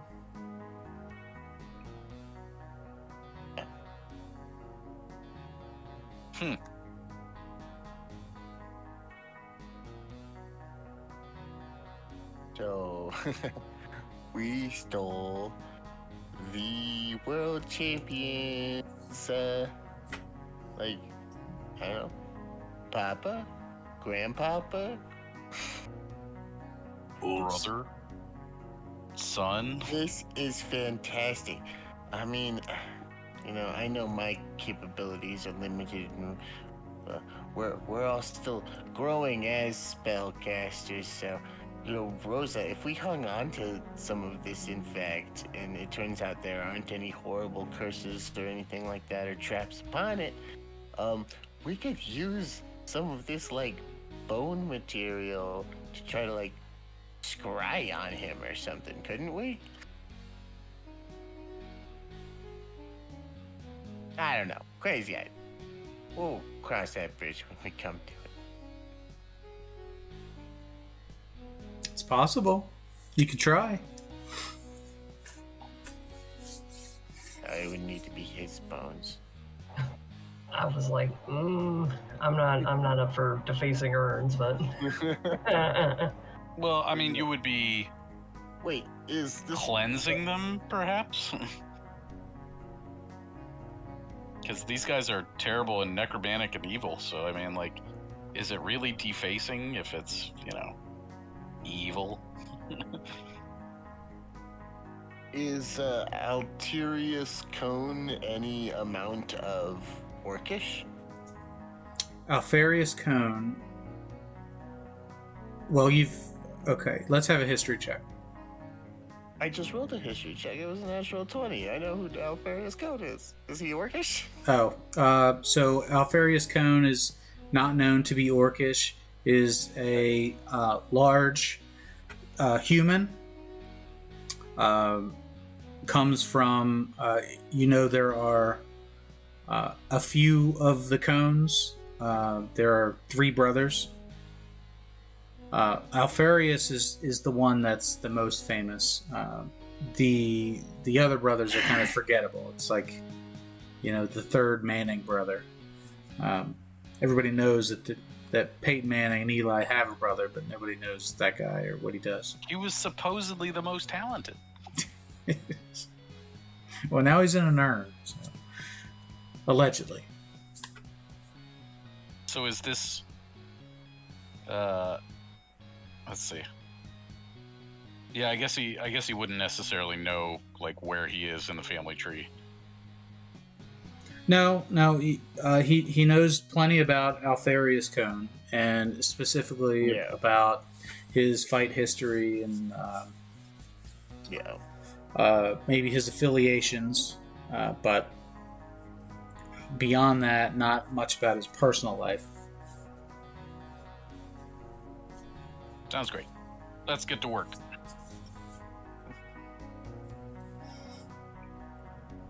Another montage. Yeah, I think we need to start with identify. Okay.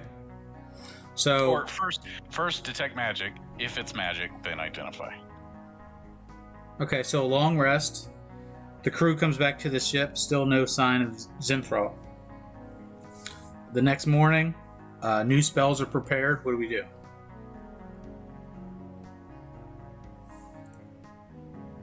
Identify. Yep, I was like, I'm just going to start with identify. Okay, and read me what identify does again. Sure. Let's see. It is a ritual. Cast until 1 minute. Touch. Duration instantaneous. You choose one object that you must touch throughout the casting of the spell. If it is a magic item or some magic imbued object, you learn its properties and how to use them, whether it requires attunement to use, how many charges it has, if any. You learn whether any spells are affecting the item and what they are. If the item was created by a spell, you learn which spell created it.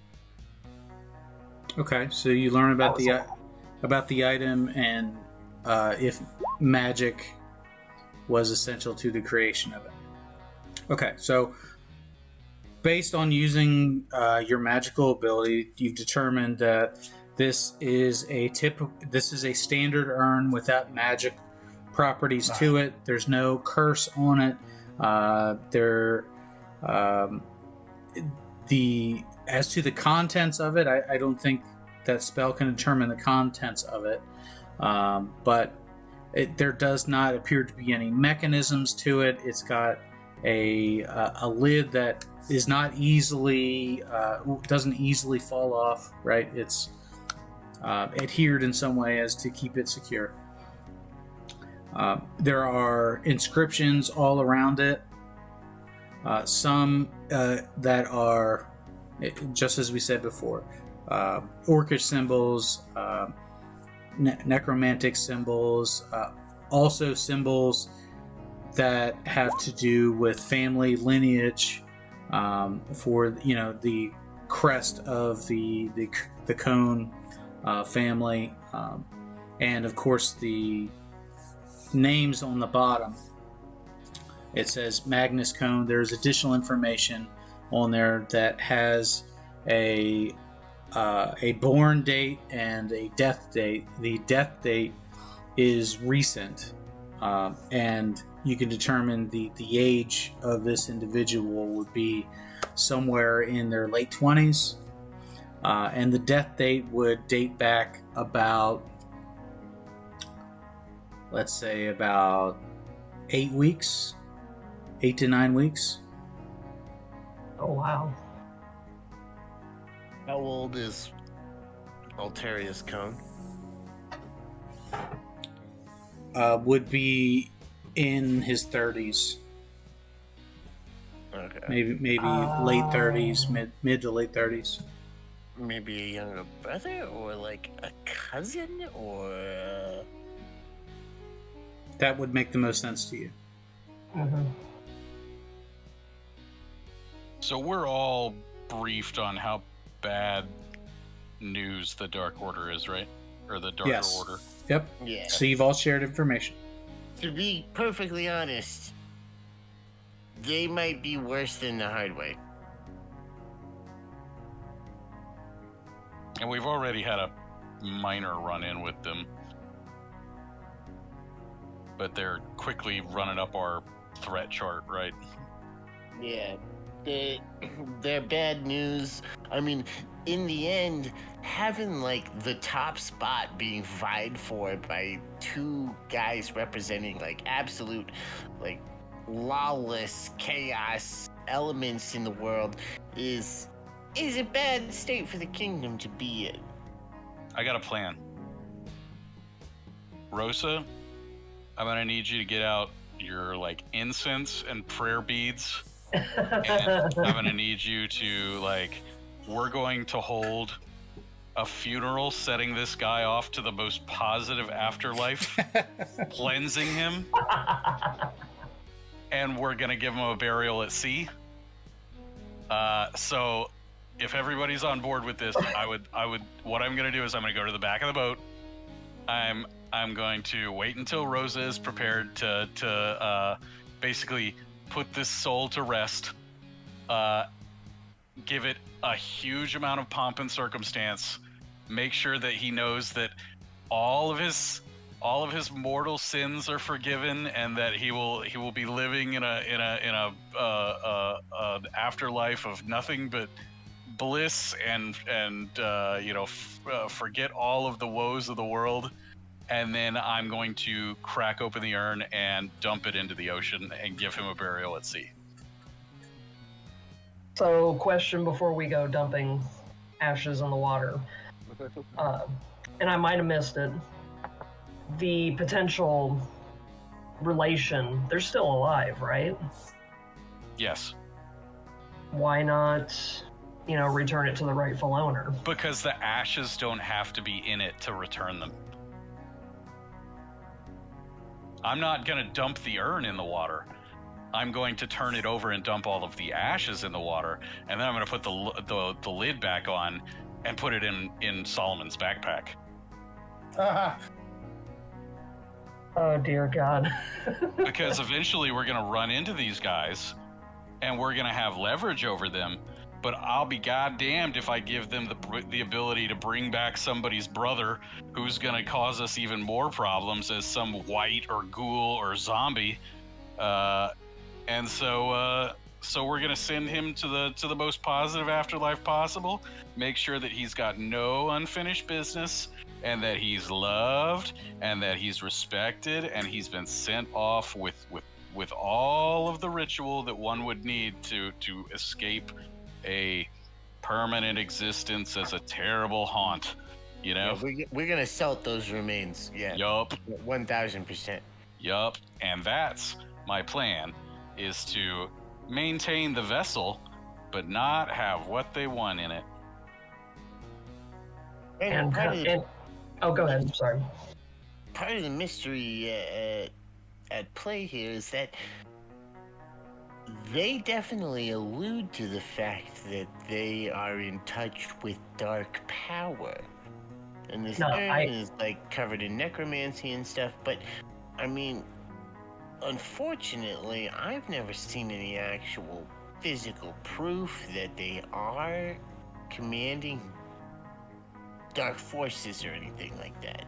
So what I'm basically asking is this particular person actually tied to the Darker Order, or did the Darker Order decide just to steal these ashes, basically? Do you know what I mean? Well, I guess so, but his brother or cousin is the current defending world champion. Yeah, because I think I found him on my notes. He's the Exalted One, apparently. Yeah, that's the name he goes by, the Exalted, and now he's like exalted in darkness. And man, I gotta tell you, it was satisfying. We all like pitched in together and got the pay-per-view, and I'm a wonderful actor, but I just relished every moment of watching that man beat the pulp out of Capital D. Capital D. I always want to call him Master D, and I know that's not right.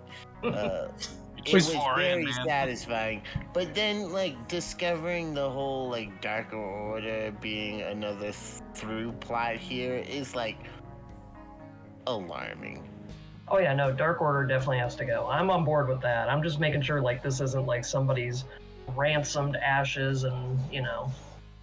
I don't think that they would have placed it in that kind of receptacle with the amount of respect that they did for anyone other than someone they were trying to venerate.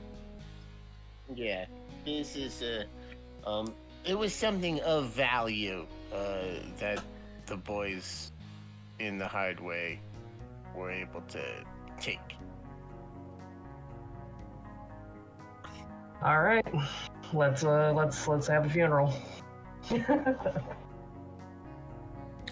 Gator, before they desecrate this urn, is there anything you'd like to do? I think you went AFK for a second. I'm back, Oh, okay. but thank you. Yeah, I mean, there's so much going on. I feel like too many cooks in the kitchen. You know what I'm saying? Also, we haven't encountered a lot of this stuff, so maybe Gator's just a little superstitious, and he doesn't want to have too much to do with it. So he'll kind of like watch from the corner. Again, Well, okay, I'm hold not on. trying to desecrate a course. I'm trying to do the exact opposite. Okay, hold on. I got bones to roll, people. Okay. But also, some people are just like, some people just get wigged out by death entirely. It doesn't have to do with That's demons or devils or religion. Some people just get the woogies. Speaking of bones to roll, I'm gonna turn this urn over. No. Just kidding. Hold on. Let me do the augury thing. Make sure this is actually a good decision. I don't know why I didn't think of that first. Sorry. Yeah, it's fine. We're gonna make it part of the funeral. We'll kick off with that first, and then play it by ear. Okay. Let's see. So yes, I'm gonna take out my runes. I'm gonna consult my deity about the results of a specific course of action we plan to take within the next 30 minutes, which is having a funeral and dumping these ashes. And that's pretty much it. So I just get some sort of particular omen from the DM, whether it's good, bad, you know. Check your DMs. Oh, yep. So specifically, I want Rosa to lead this liturgy because she's the one most likely to be earnest about it. Whereas, like, you know, I mean, like, if any deity is watching or listening, and like, you know, my plan is clearly like, ha ha ha, I'm gonna, you know, like, bless these remains out of spite. I think the Rosa would actually give it respect and the right ritual to make sure that it's not misinterpreted. So while Rosa is rolling bones, beautiful Gus here is on the boat, just watching you and the whole group of you and going, so what are we up to today, boys? Gonna have a funeral. No, we're not. That's pretty much. I don't even look up. I just keep looking at the runes, being like, no, we're not. Oh, we're not? Nope. I dug through all the crew stuff and found this trumpet. I've been practicing taps. I mean, you guys could still have a funeral. I don't know, but not with that urn. I wouldn't. All right. The gods tell me that it's gonna be something we absolutely regret. Okay. In a physically punishing sort of way, or like a, man, if we had hold on to that, then maybe this could have happened kind of way? All I get is that we will just regret it. Absolutely regret it. You know what? I specifically asked you to do divination. And that's what you have done. I have no right to be upset. I'm just glad I remembered it at the last minute. I'm like, wait a minute. So is it opening it that's gonna be the problem? Or is it the funeral that's gonna be the problem? Maybe it's just The filled with outcome of regret. everything is going to be a problem. Don't do it, Bronson. Yeah, I believe that's the what words I we did used. not do. At least within the next 30 minutes. Maybe we'll try again tomorrow and see if it's a better day. Her bones have not led us wrong yet. We do have 3 days before Grapple Mania. So. 2. You have 2 Check days every now. day. Is it 2 okay days to now. dump it out today? Well, you don't need to get the That's slam position. demic before Grapplemania, Bronson. I don't know. Plus, it makes me wonder if it'll just possibly poison water or something like that. Yeah. All I know is I'm getting very much a strong sense of regret. Regret means there will be consequences. No thank you. I'd prefer not to have to deal with consequences. I'm I'm thinking the well back in that town didn't poison itself. Mm-hmm. Yeah. There's probably an urn in there. Oh. I mean, it is like a jar of Tang, basically. So Bronson gets real sad because he thought he had a really good plan. And you did. I was totally on board with it. And then- Then he just hands the urn to Solomon, which Solomon like reaches out to grab it and just boom right down to the ground. Don't be sad, like, oh, yeah, Bronson. my Maybe tomorrow we can launch it flaming into space. Yeah. And so basically we're just gonna stow it. Oh. Bag I of was holding. I mean, you guys can be like, F the gods, basically, but I will not be on board with the funeral at this point. Yeah, I'm not willing to like, go against your Choose divination. regret? You want to choose regret? No thanks. No, I've been reading this new book from another dimension called The Odyssey, and no, that sailor had a lot of trouble. Yeah. I make my choices based on what I'm pretty sure I won't regret. It's then finding out later that that's how regret. We shouldn't pick regret before we know what's gonna happen. Yeah. Yeah, I mean, like, again, Rosa's augury has never really steered us wrong. Yeah. And so, like, if she's like, hold up, the gods say this is a bad idea, then I'm at least going to be like, okay, well, we'll try to get some more information. But under no circumstances are we letting this fall back into the darker orders. hands. So it Agreed. goes into the bag of holding? Yeah. And Isn't the bag of holding still broken? Sort of. well, Oh, I it's stapled it. it's in just used leaking condition. Cookies. That's all. Occasionally, like small things like coins fall out every once in a while. It's like a hole in your pocket in your jeans. You know, it's like it's not gonna drop like the urn or like a chest of treasure, but like you got any loose stuff in there like little tiny potion bottles or anything, they just go plink plonk plink. I chewed up some bubble gum and stuck it in there. It's fine. The best thing to do would be to take the bag of holding and then put it in another bag. But not a bag of holding. Right. Just a regular- double bag it. No. So yeah, it's like Definitely put the bag of holding in another bag of holding. Yeah, Oh, it's like when you get milk at the grocery Totally store okay. and they put 2 plastic bags around it. You got your bag of holding, and then you got the regular bag for structural integrity. Oh yeah. So we got a bag of holding.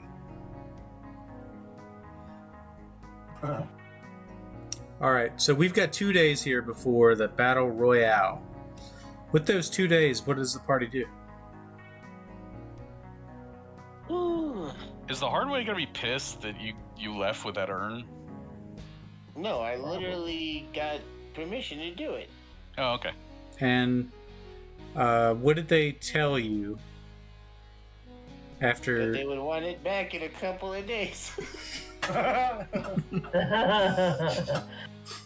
Well, Yeah, I should probably take that back. Thank you for the reminder. I nearly forgot about that. hold on.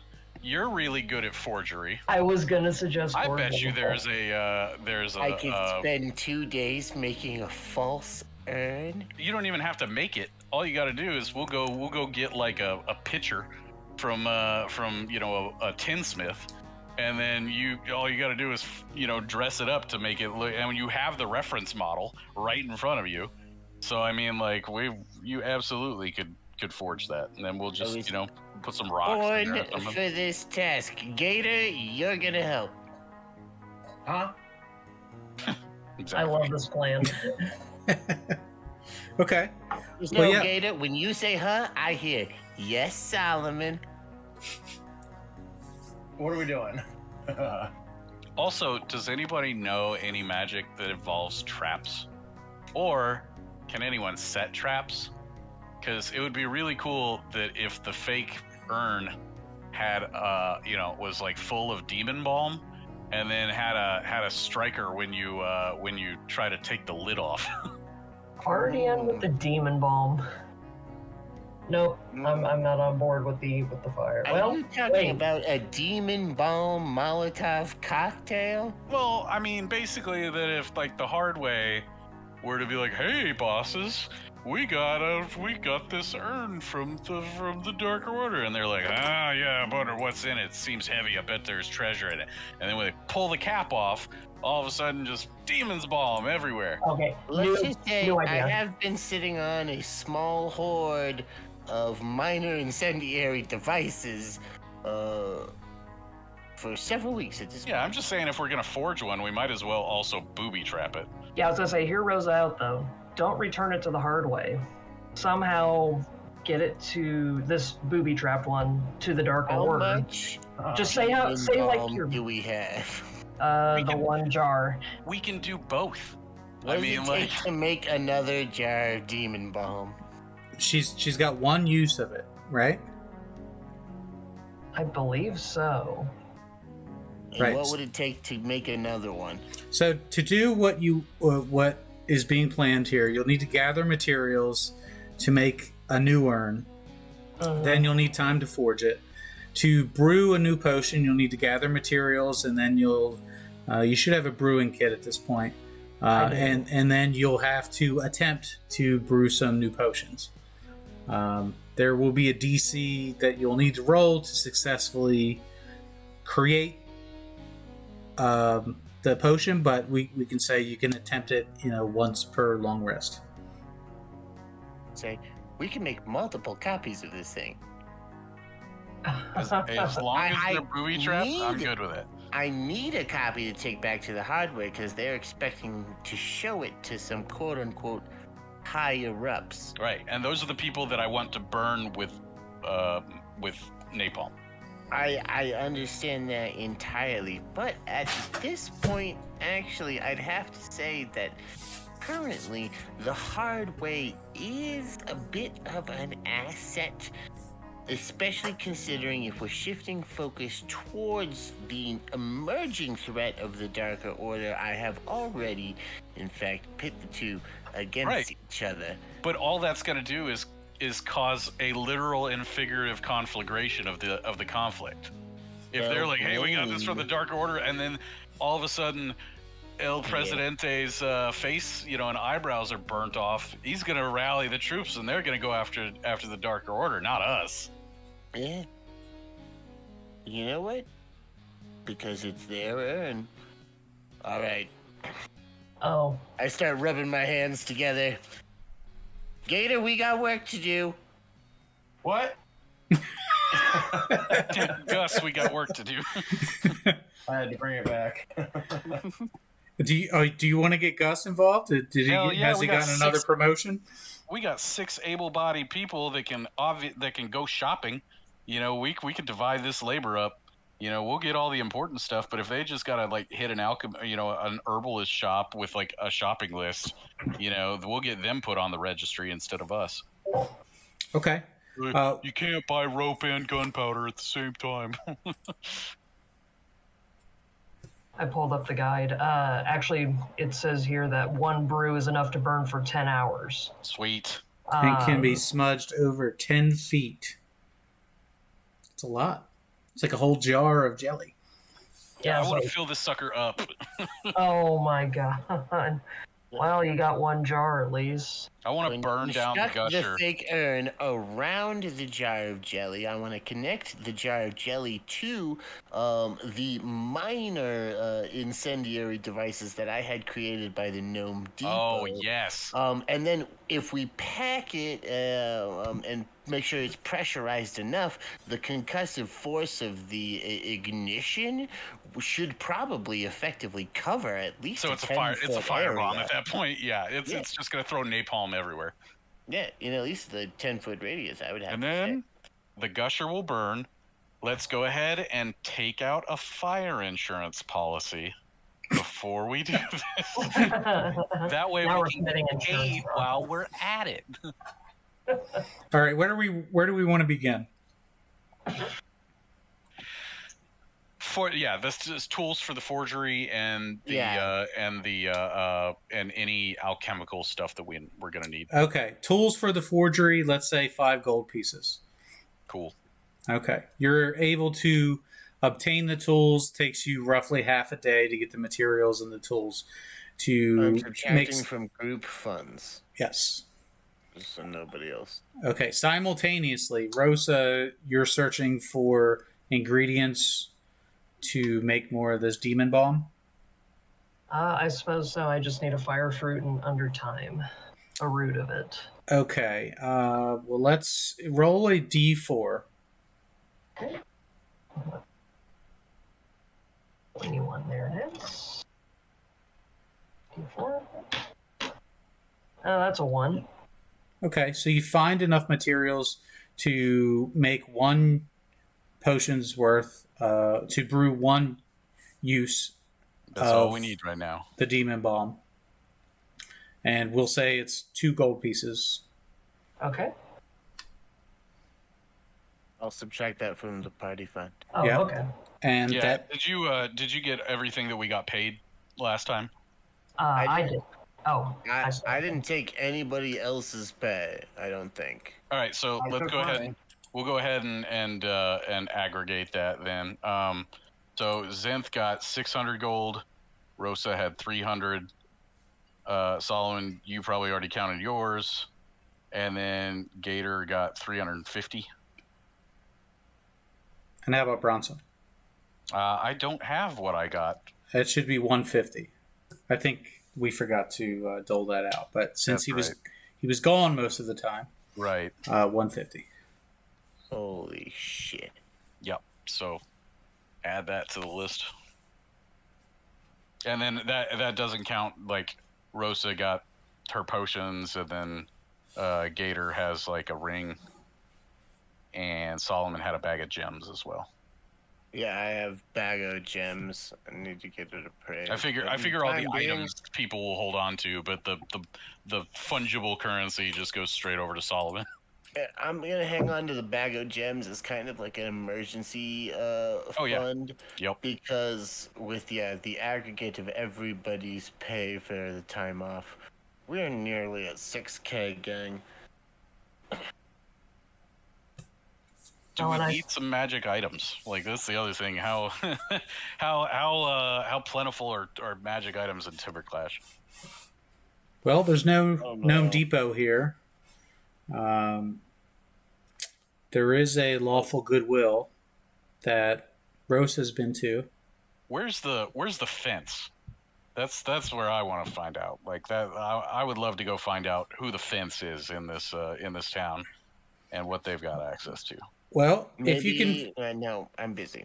I'm if you can making figure fake out who would be up to illegal activities in the city, you might be able to find a fence. So literally, ask anybody on the corner. Like, well, everything's legal, so you know. All right. So, what do we do with the rest of our time here?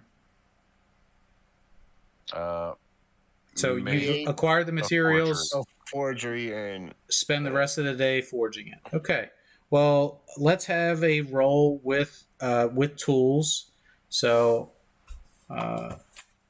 let's see. I don't know what the roll would be for a forgery kit, whether it be dexterity or wisdom. I believe should say. forgery says it's intelligence. Could I help Gator?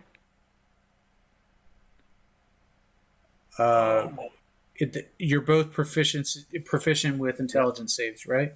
Then With forgery. and case. forgery. Yeah. So yeah. Roll with advantage.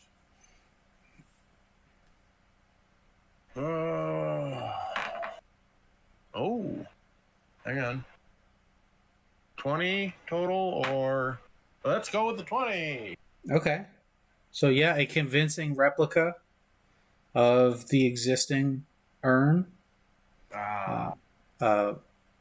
It's lighter weight because it has no contents in it so far.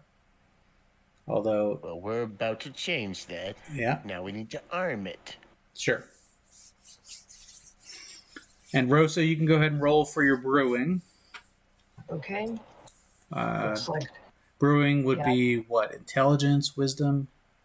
well, if we're going off of the source, it looks like there's a specific DC, and I get to pick which skill roll it's associated with. So I can pick between survival or religion with Demon Okay. Bomb. Okay. So I'll pick religion because I have herbalism or a brewer's kit. That gives me advantage. If I just want to add 3 hours to my brewing time, I can lower it by 2 levels. So if we have time, I'll Do take it the extra diligently. time. Yeah. The way Because I'm you're like, the way my limited. dice have been rolling tonight, that's why I'm like, I want to make sure this doesn't blow up. You're limited by the amount of ingredients you found anyway, so you might as well go for quality over quantity. True. Yeah. All right, so it'll take about 4 hours to brew. It's a DC of, if we're just going off of what the source has. Yeah. Bring 2 levels, so with advantage. Oh yeah, I did just fine.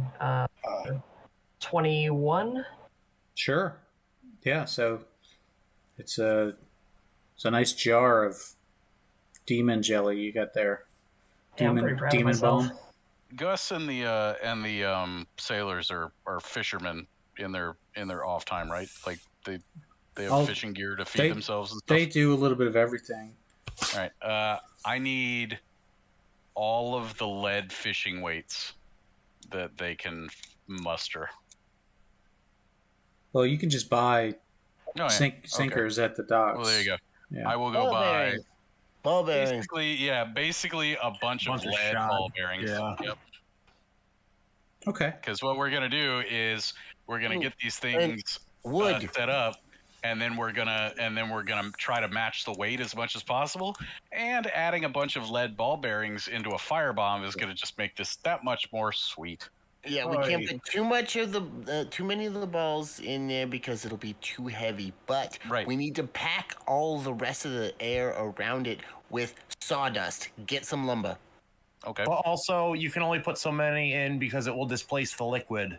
Right. That's what I'm saying is that we're gonna try and get it. What I want it to mechanically be sound, and then at that point we're going to add weight as best as possible after it is mechanically going to function as a bomb to add a little bit of flavor and also to keep it from being suspicious. Okay. Well, yeah. Let's say that you're able to acquire all of the components that you need. The lead is a little bit expensive, right? So we've gone from like fake terrorists, accused terrorists, to actual terrorists at this point. Why? Because we made a plutonium riot before mine? the time gap, people. Yeah. I love it. So it takes you the first day to craft the urn, to collect the materials, and to create the forgery. It takes that same amount of time to collect the components for the balm and to brew that as well. You'll take a long rest. Start the next day working on booby trapping it. Is that safe to say? Yep. Yeah. And, So what do we normally roll to set traps? I think this is the first time we've had to set a trap. That's definitely thieves' dexterity. tools, yeah, with dexterity. Do right. we have a set of who has the set of thieves' tools? That would be me. Okay, fair enough. Yeah, it's just the opposite of disarm trap. And those were +2 thieves' tools. I forget what the bonus was to it. +2, and they give me proficiency in them.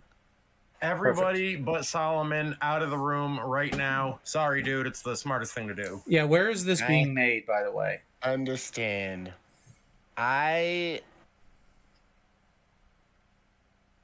Is there a sewer? No.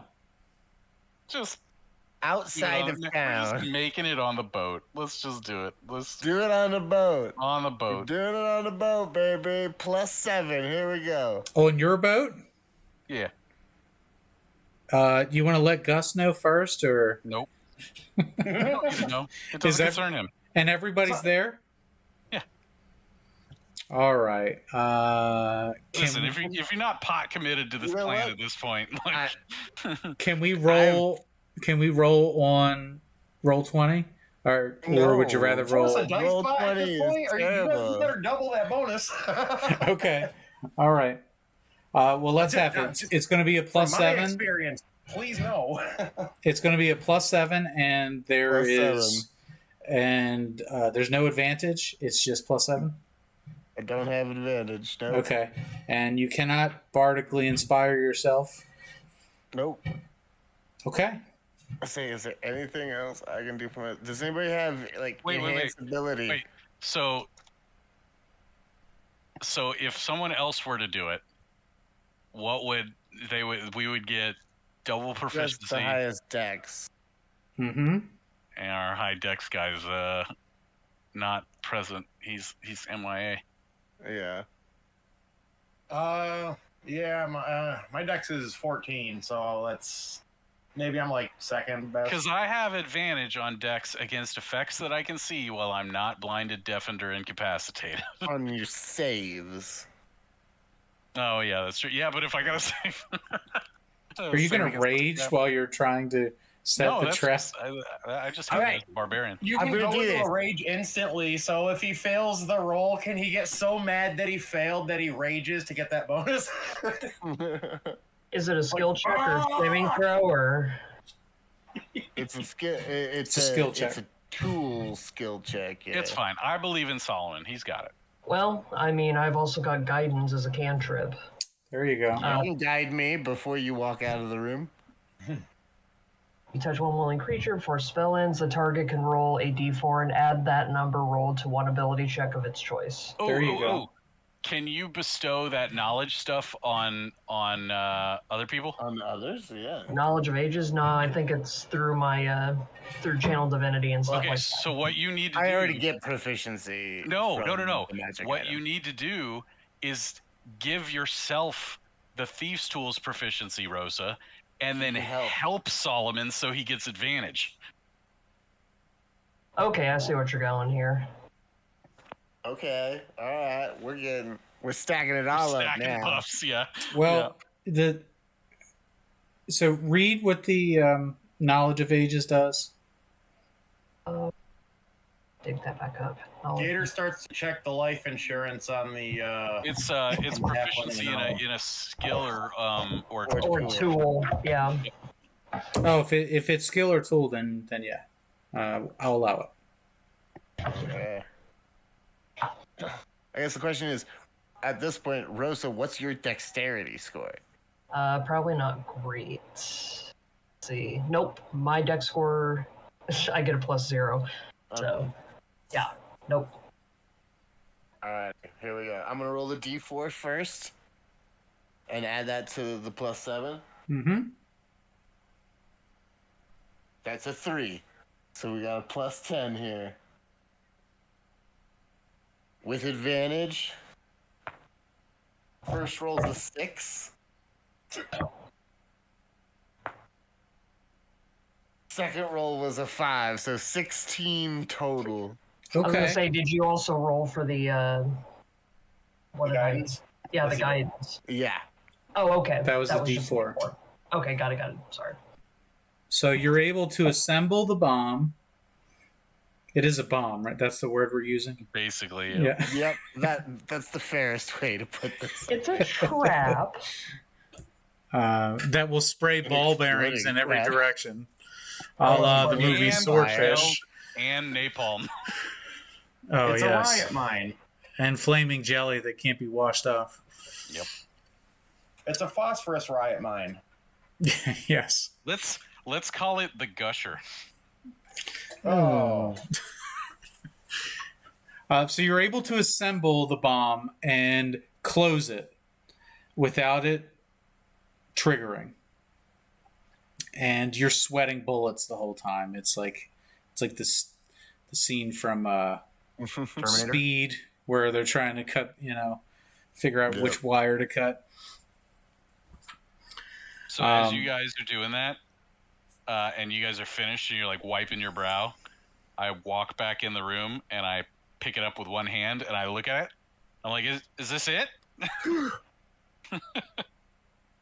Bronson. Nice Bronson. job. I thought it was the original. Let's call it the ball buster. Perfect. If it'll fool you, it'll fool the hard way. I love it. This plan is perfect. All right. Do you need some help getting this back to where it needs to go?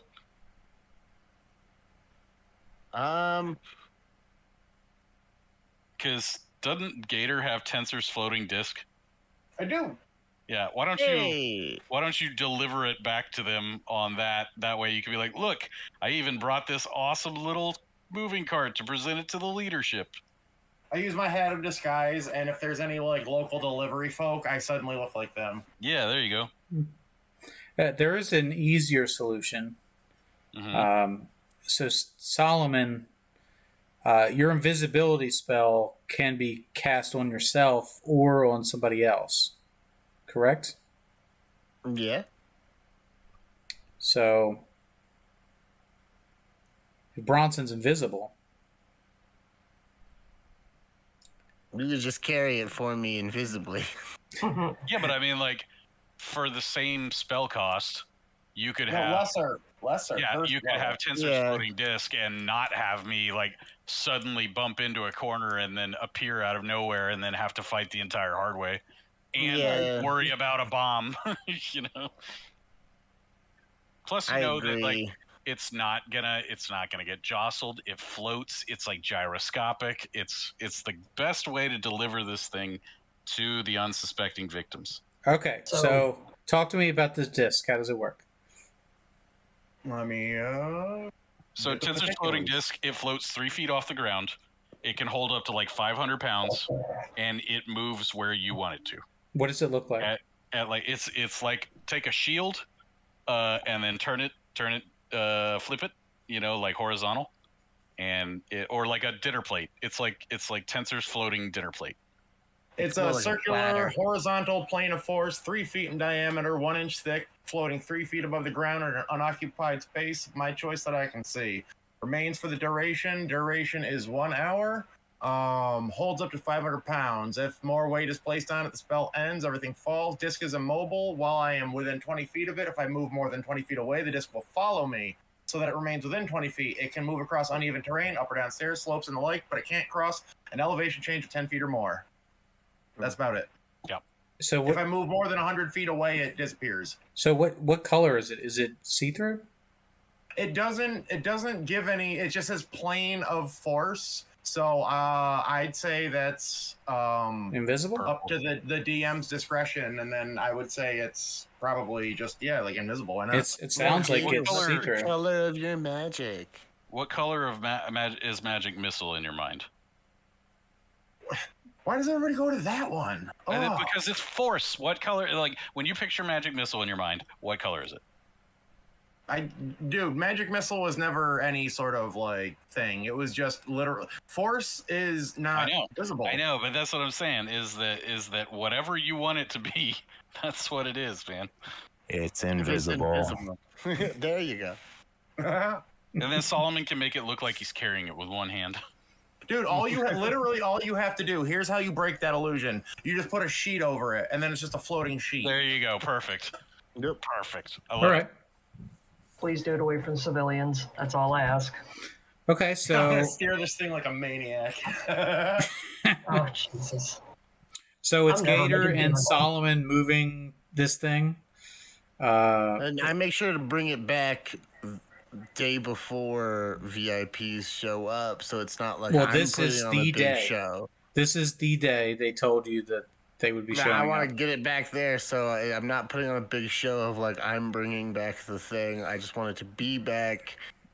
In fact, as you're setting up this disc, putting the sheet on it, overhead you see an airship headed towards the airship dock. Does it Airship. have Alright. hardware spray painted on the side of the balloon? Give me an investigation Alright. check. Is it the Okay. bad year blimp? Ooh, 23. It looks similar to the airship that you were on days ago. Mm-hmm. So it's not purple and black. Nope. All right. Let's get a move on then. All right, All right, gang. so Here's since this here's thing the has one the- caveat to the plan is that as a prospecting member of the gang, I will probably have to be around for the VIPs.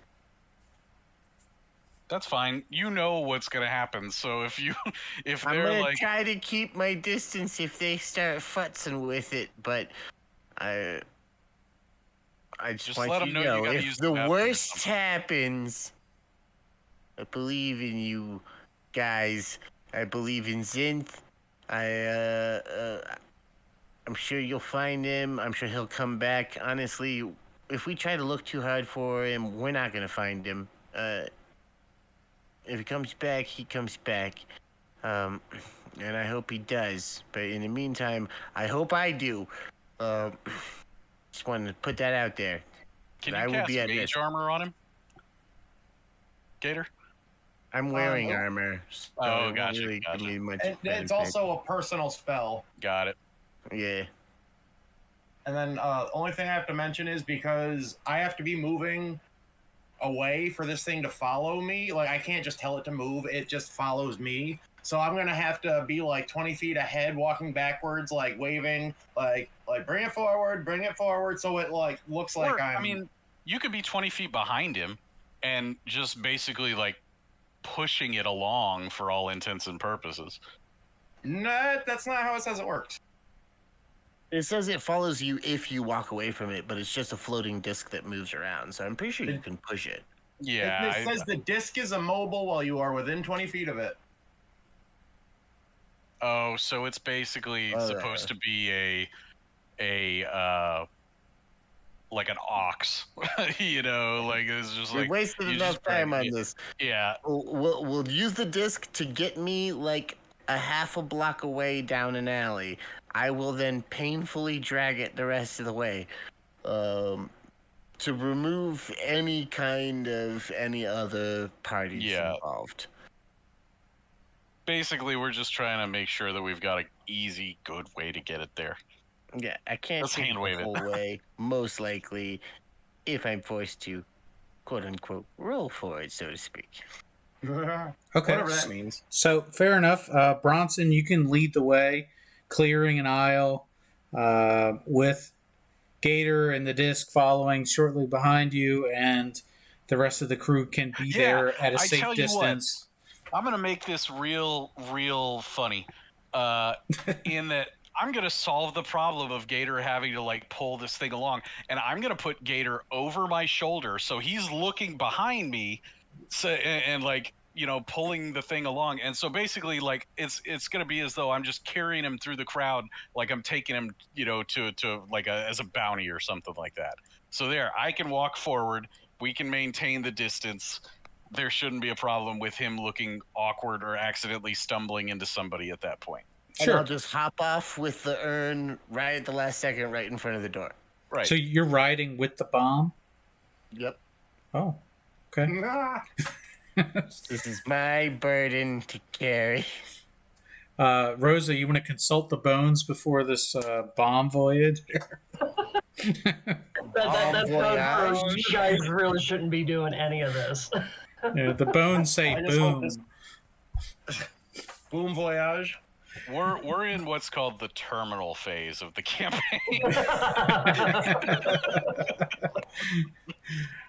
So we're going to say that this works, and we're not going to roll for it because I like the plan. It's perfect.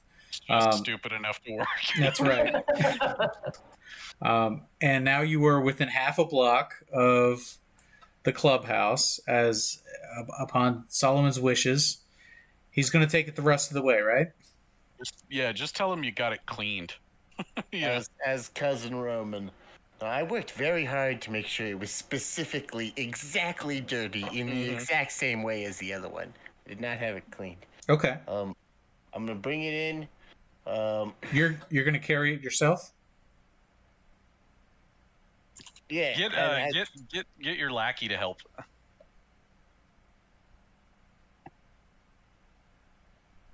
I'm gonna at least take a shot first, because if I actually roll decently, I can carry an urn. Okay. Well, if you want to carry it, we're going to need a strength check. But just keep in mind that if you fail the strength check, you may drop it or something bad may happen. All right, here we go. Another high stakes roll here. -1.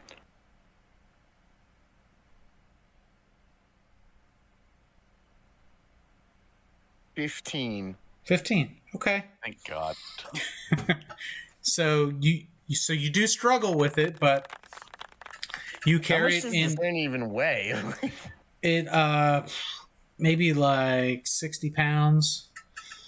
60 pounds? Your That's body a weight. lot of explosive. Say, what is encumbrance? How does that work in D&D? It kills we your don't speed. calculate encumbrance. And you can only take like one Carrying action or weight. something like that. So very slowly, Solomon Okay, will carry so- it towards the clubhouse. Upon approaching, there's remarkably few people there. Right, there are only 2 people in front of their clubhouse, and they are low-ranking members of the group.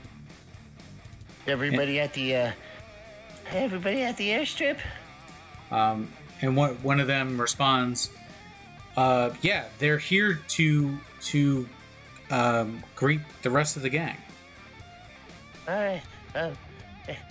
Cover for me. And I run inside and I go put it on its pedestal where it originally came from.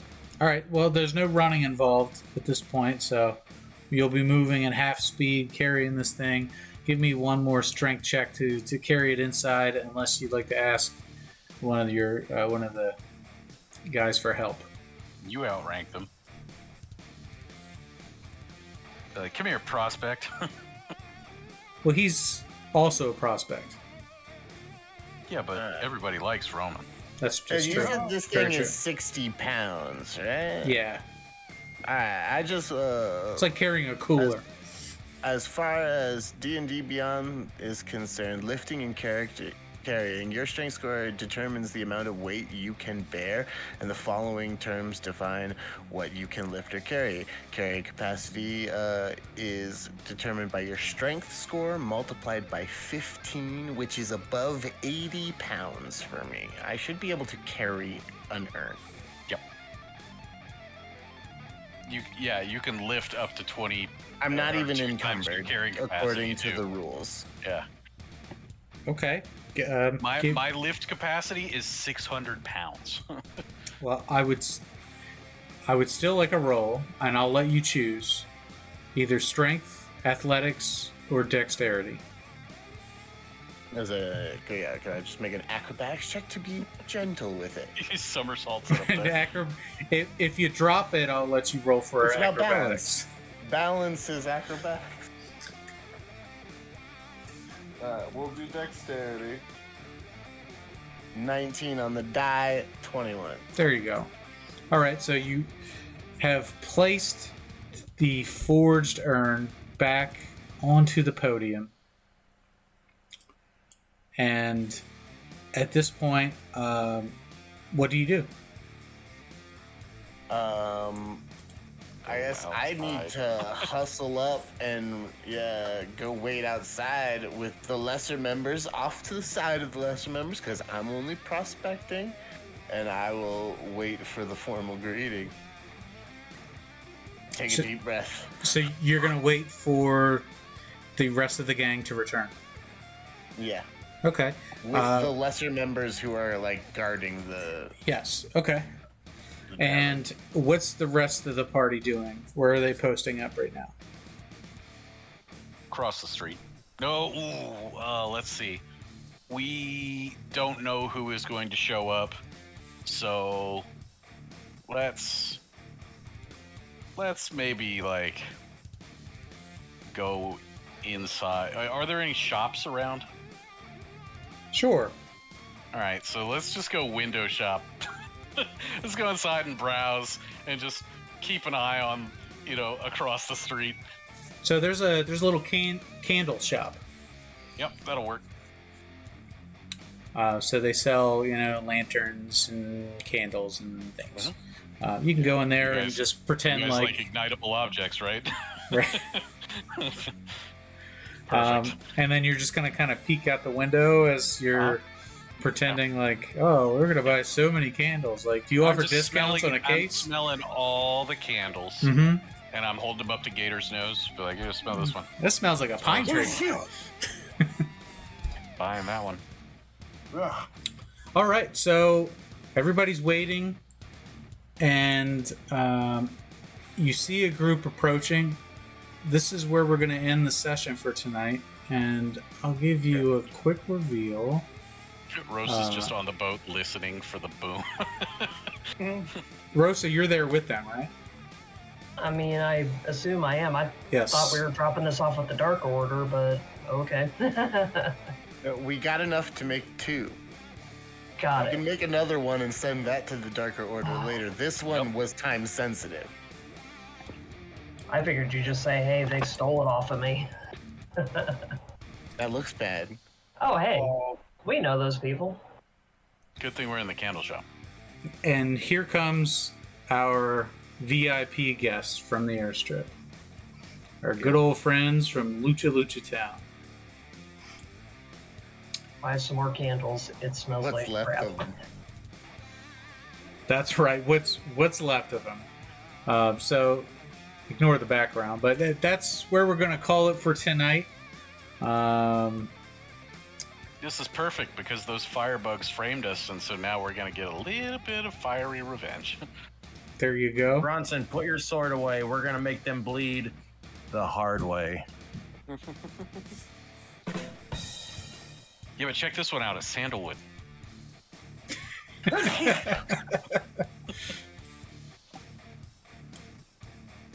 Beautiful. Like Gator's actually shopping for candles.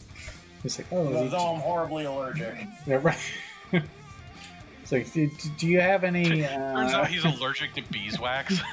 It's not the scents that's bothering him, it's the fact that it's candles.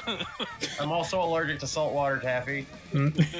Hey, Bronson, I got a lavender candle for you so you can chill out. Won't work. I've tried it.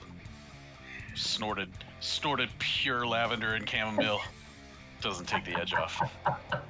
So we'll pick up here next week as the hard way from Lucha Town goes into the Gusher. We'll have a little bit of Grapple Mania with Bronson, and maybe we wrap up things here in Timber Clash, depending on how things go. Does Bronson return? Does the Darker Order get involved? Do we find out more about the urn? And does the bomb explode? We'll find all this out next week on Kings Road Young Lions. I've been Saucey. They've been the Young Lions. Say goodbye, Young Lions. Young Lions. See you next time. Lions. All right, goodbye, folks. Goodbye, young lions. Hey, congratulations. If you're still listening, that means you made it to the end of the episode. Thanks for coming by and listening to this edition of Kings Road Young Lions. If you like what you've heard, go ahead and hit that subscribe button, hit the like button, and leave a comment down below of what you'd like to see on the next episode. For more great content from This Is Awesome Promotions, check out the YouTube channel, check out the Twitch channel, check us out on Twitter at TIA Promotions. Thanks again for coming around, and we'll see you next time down on the King's Road.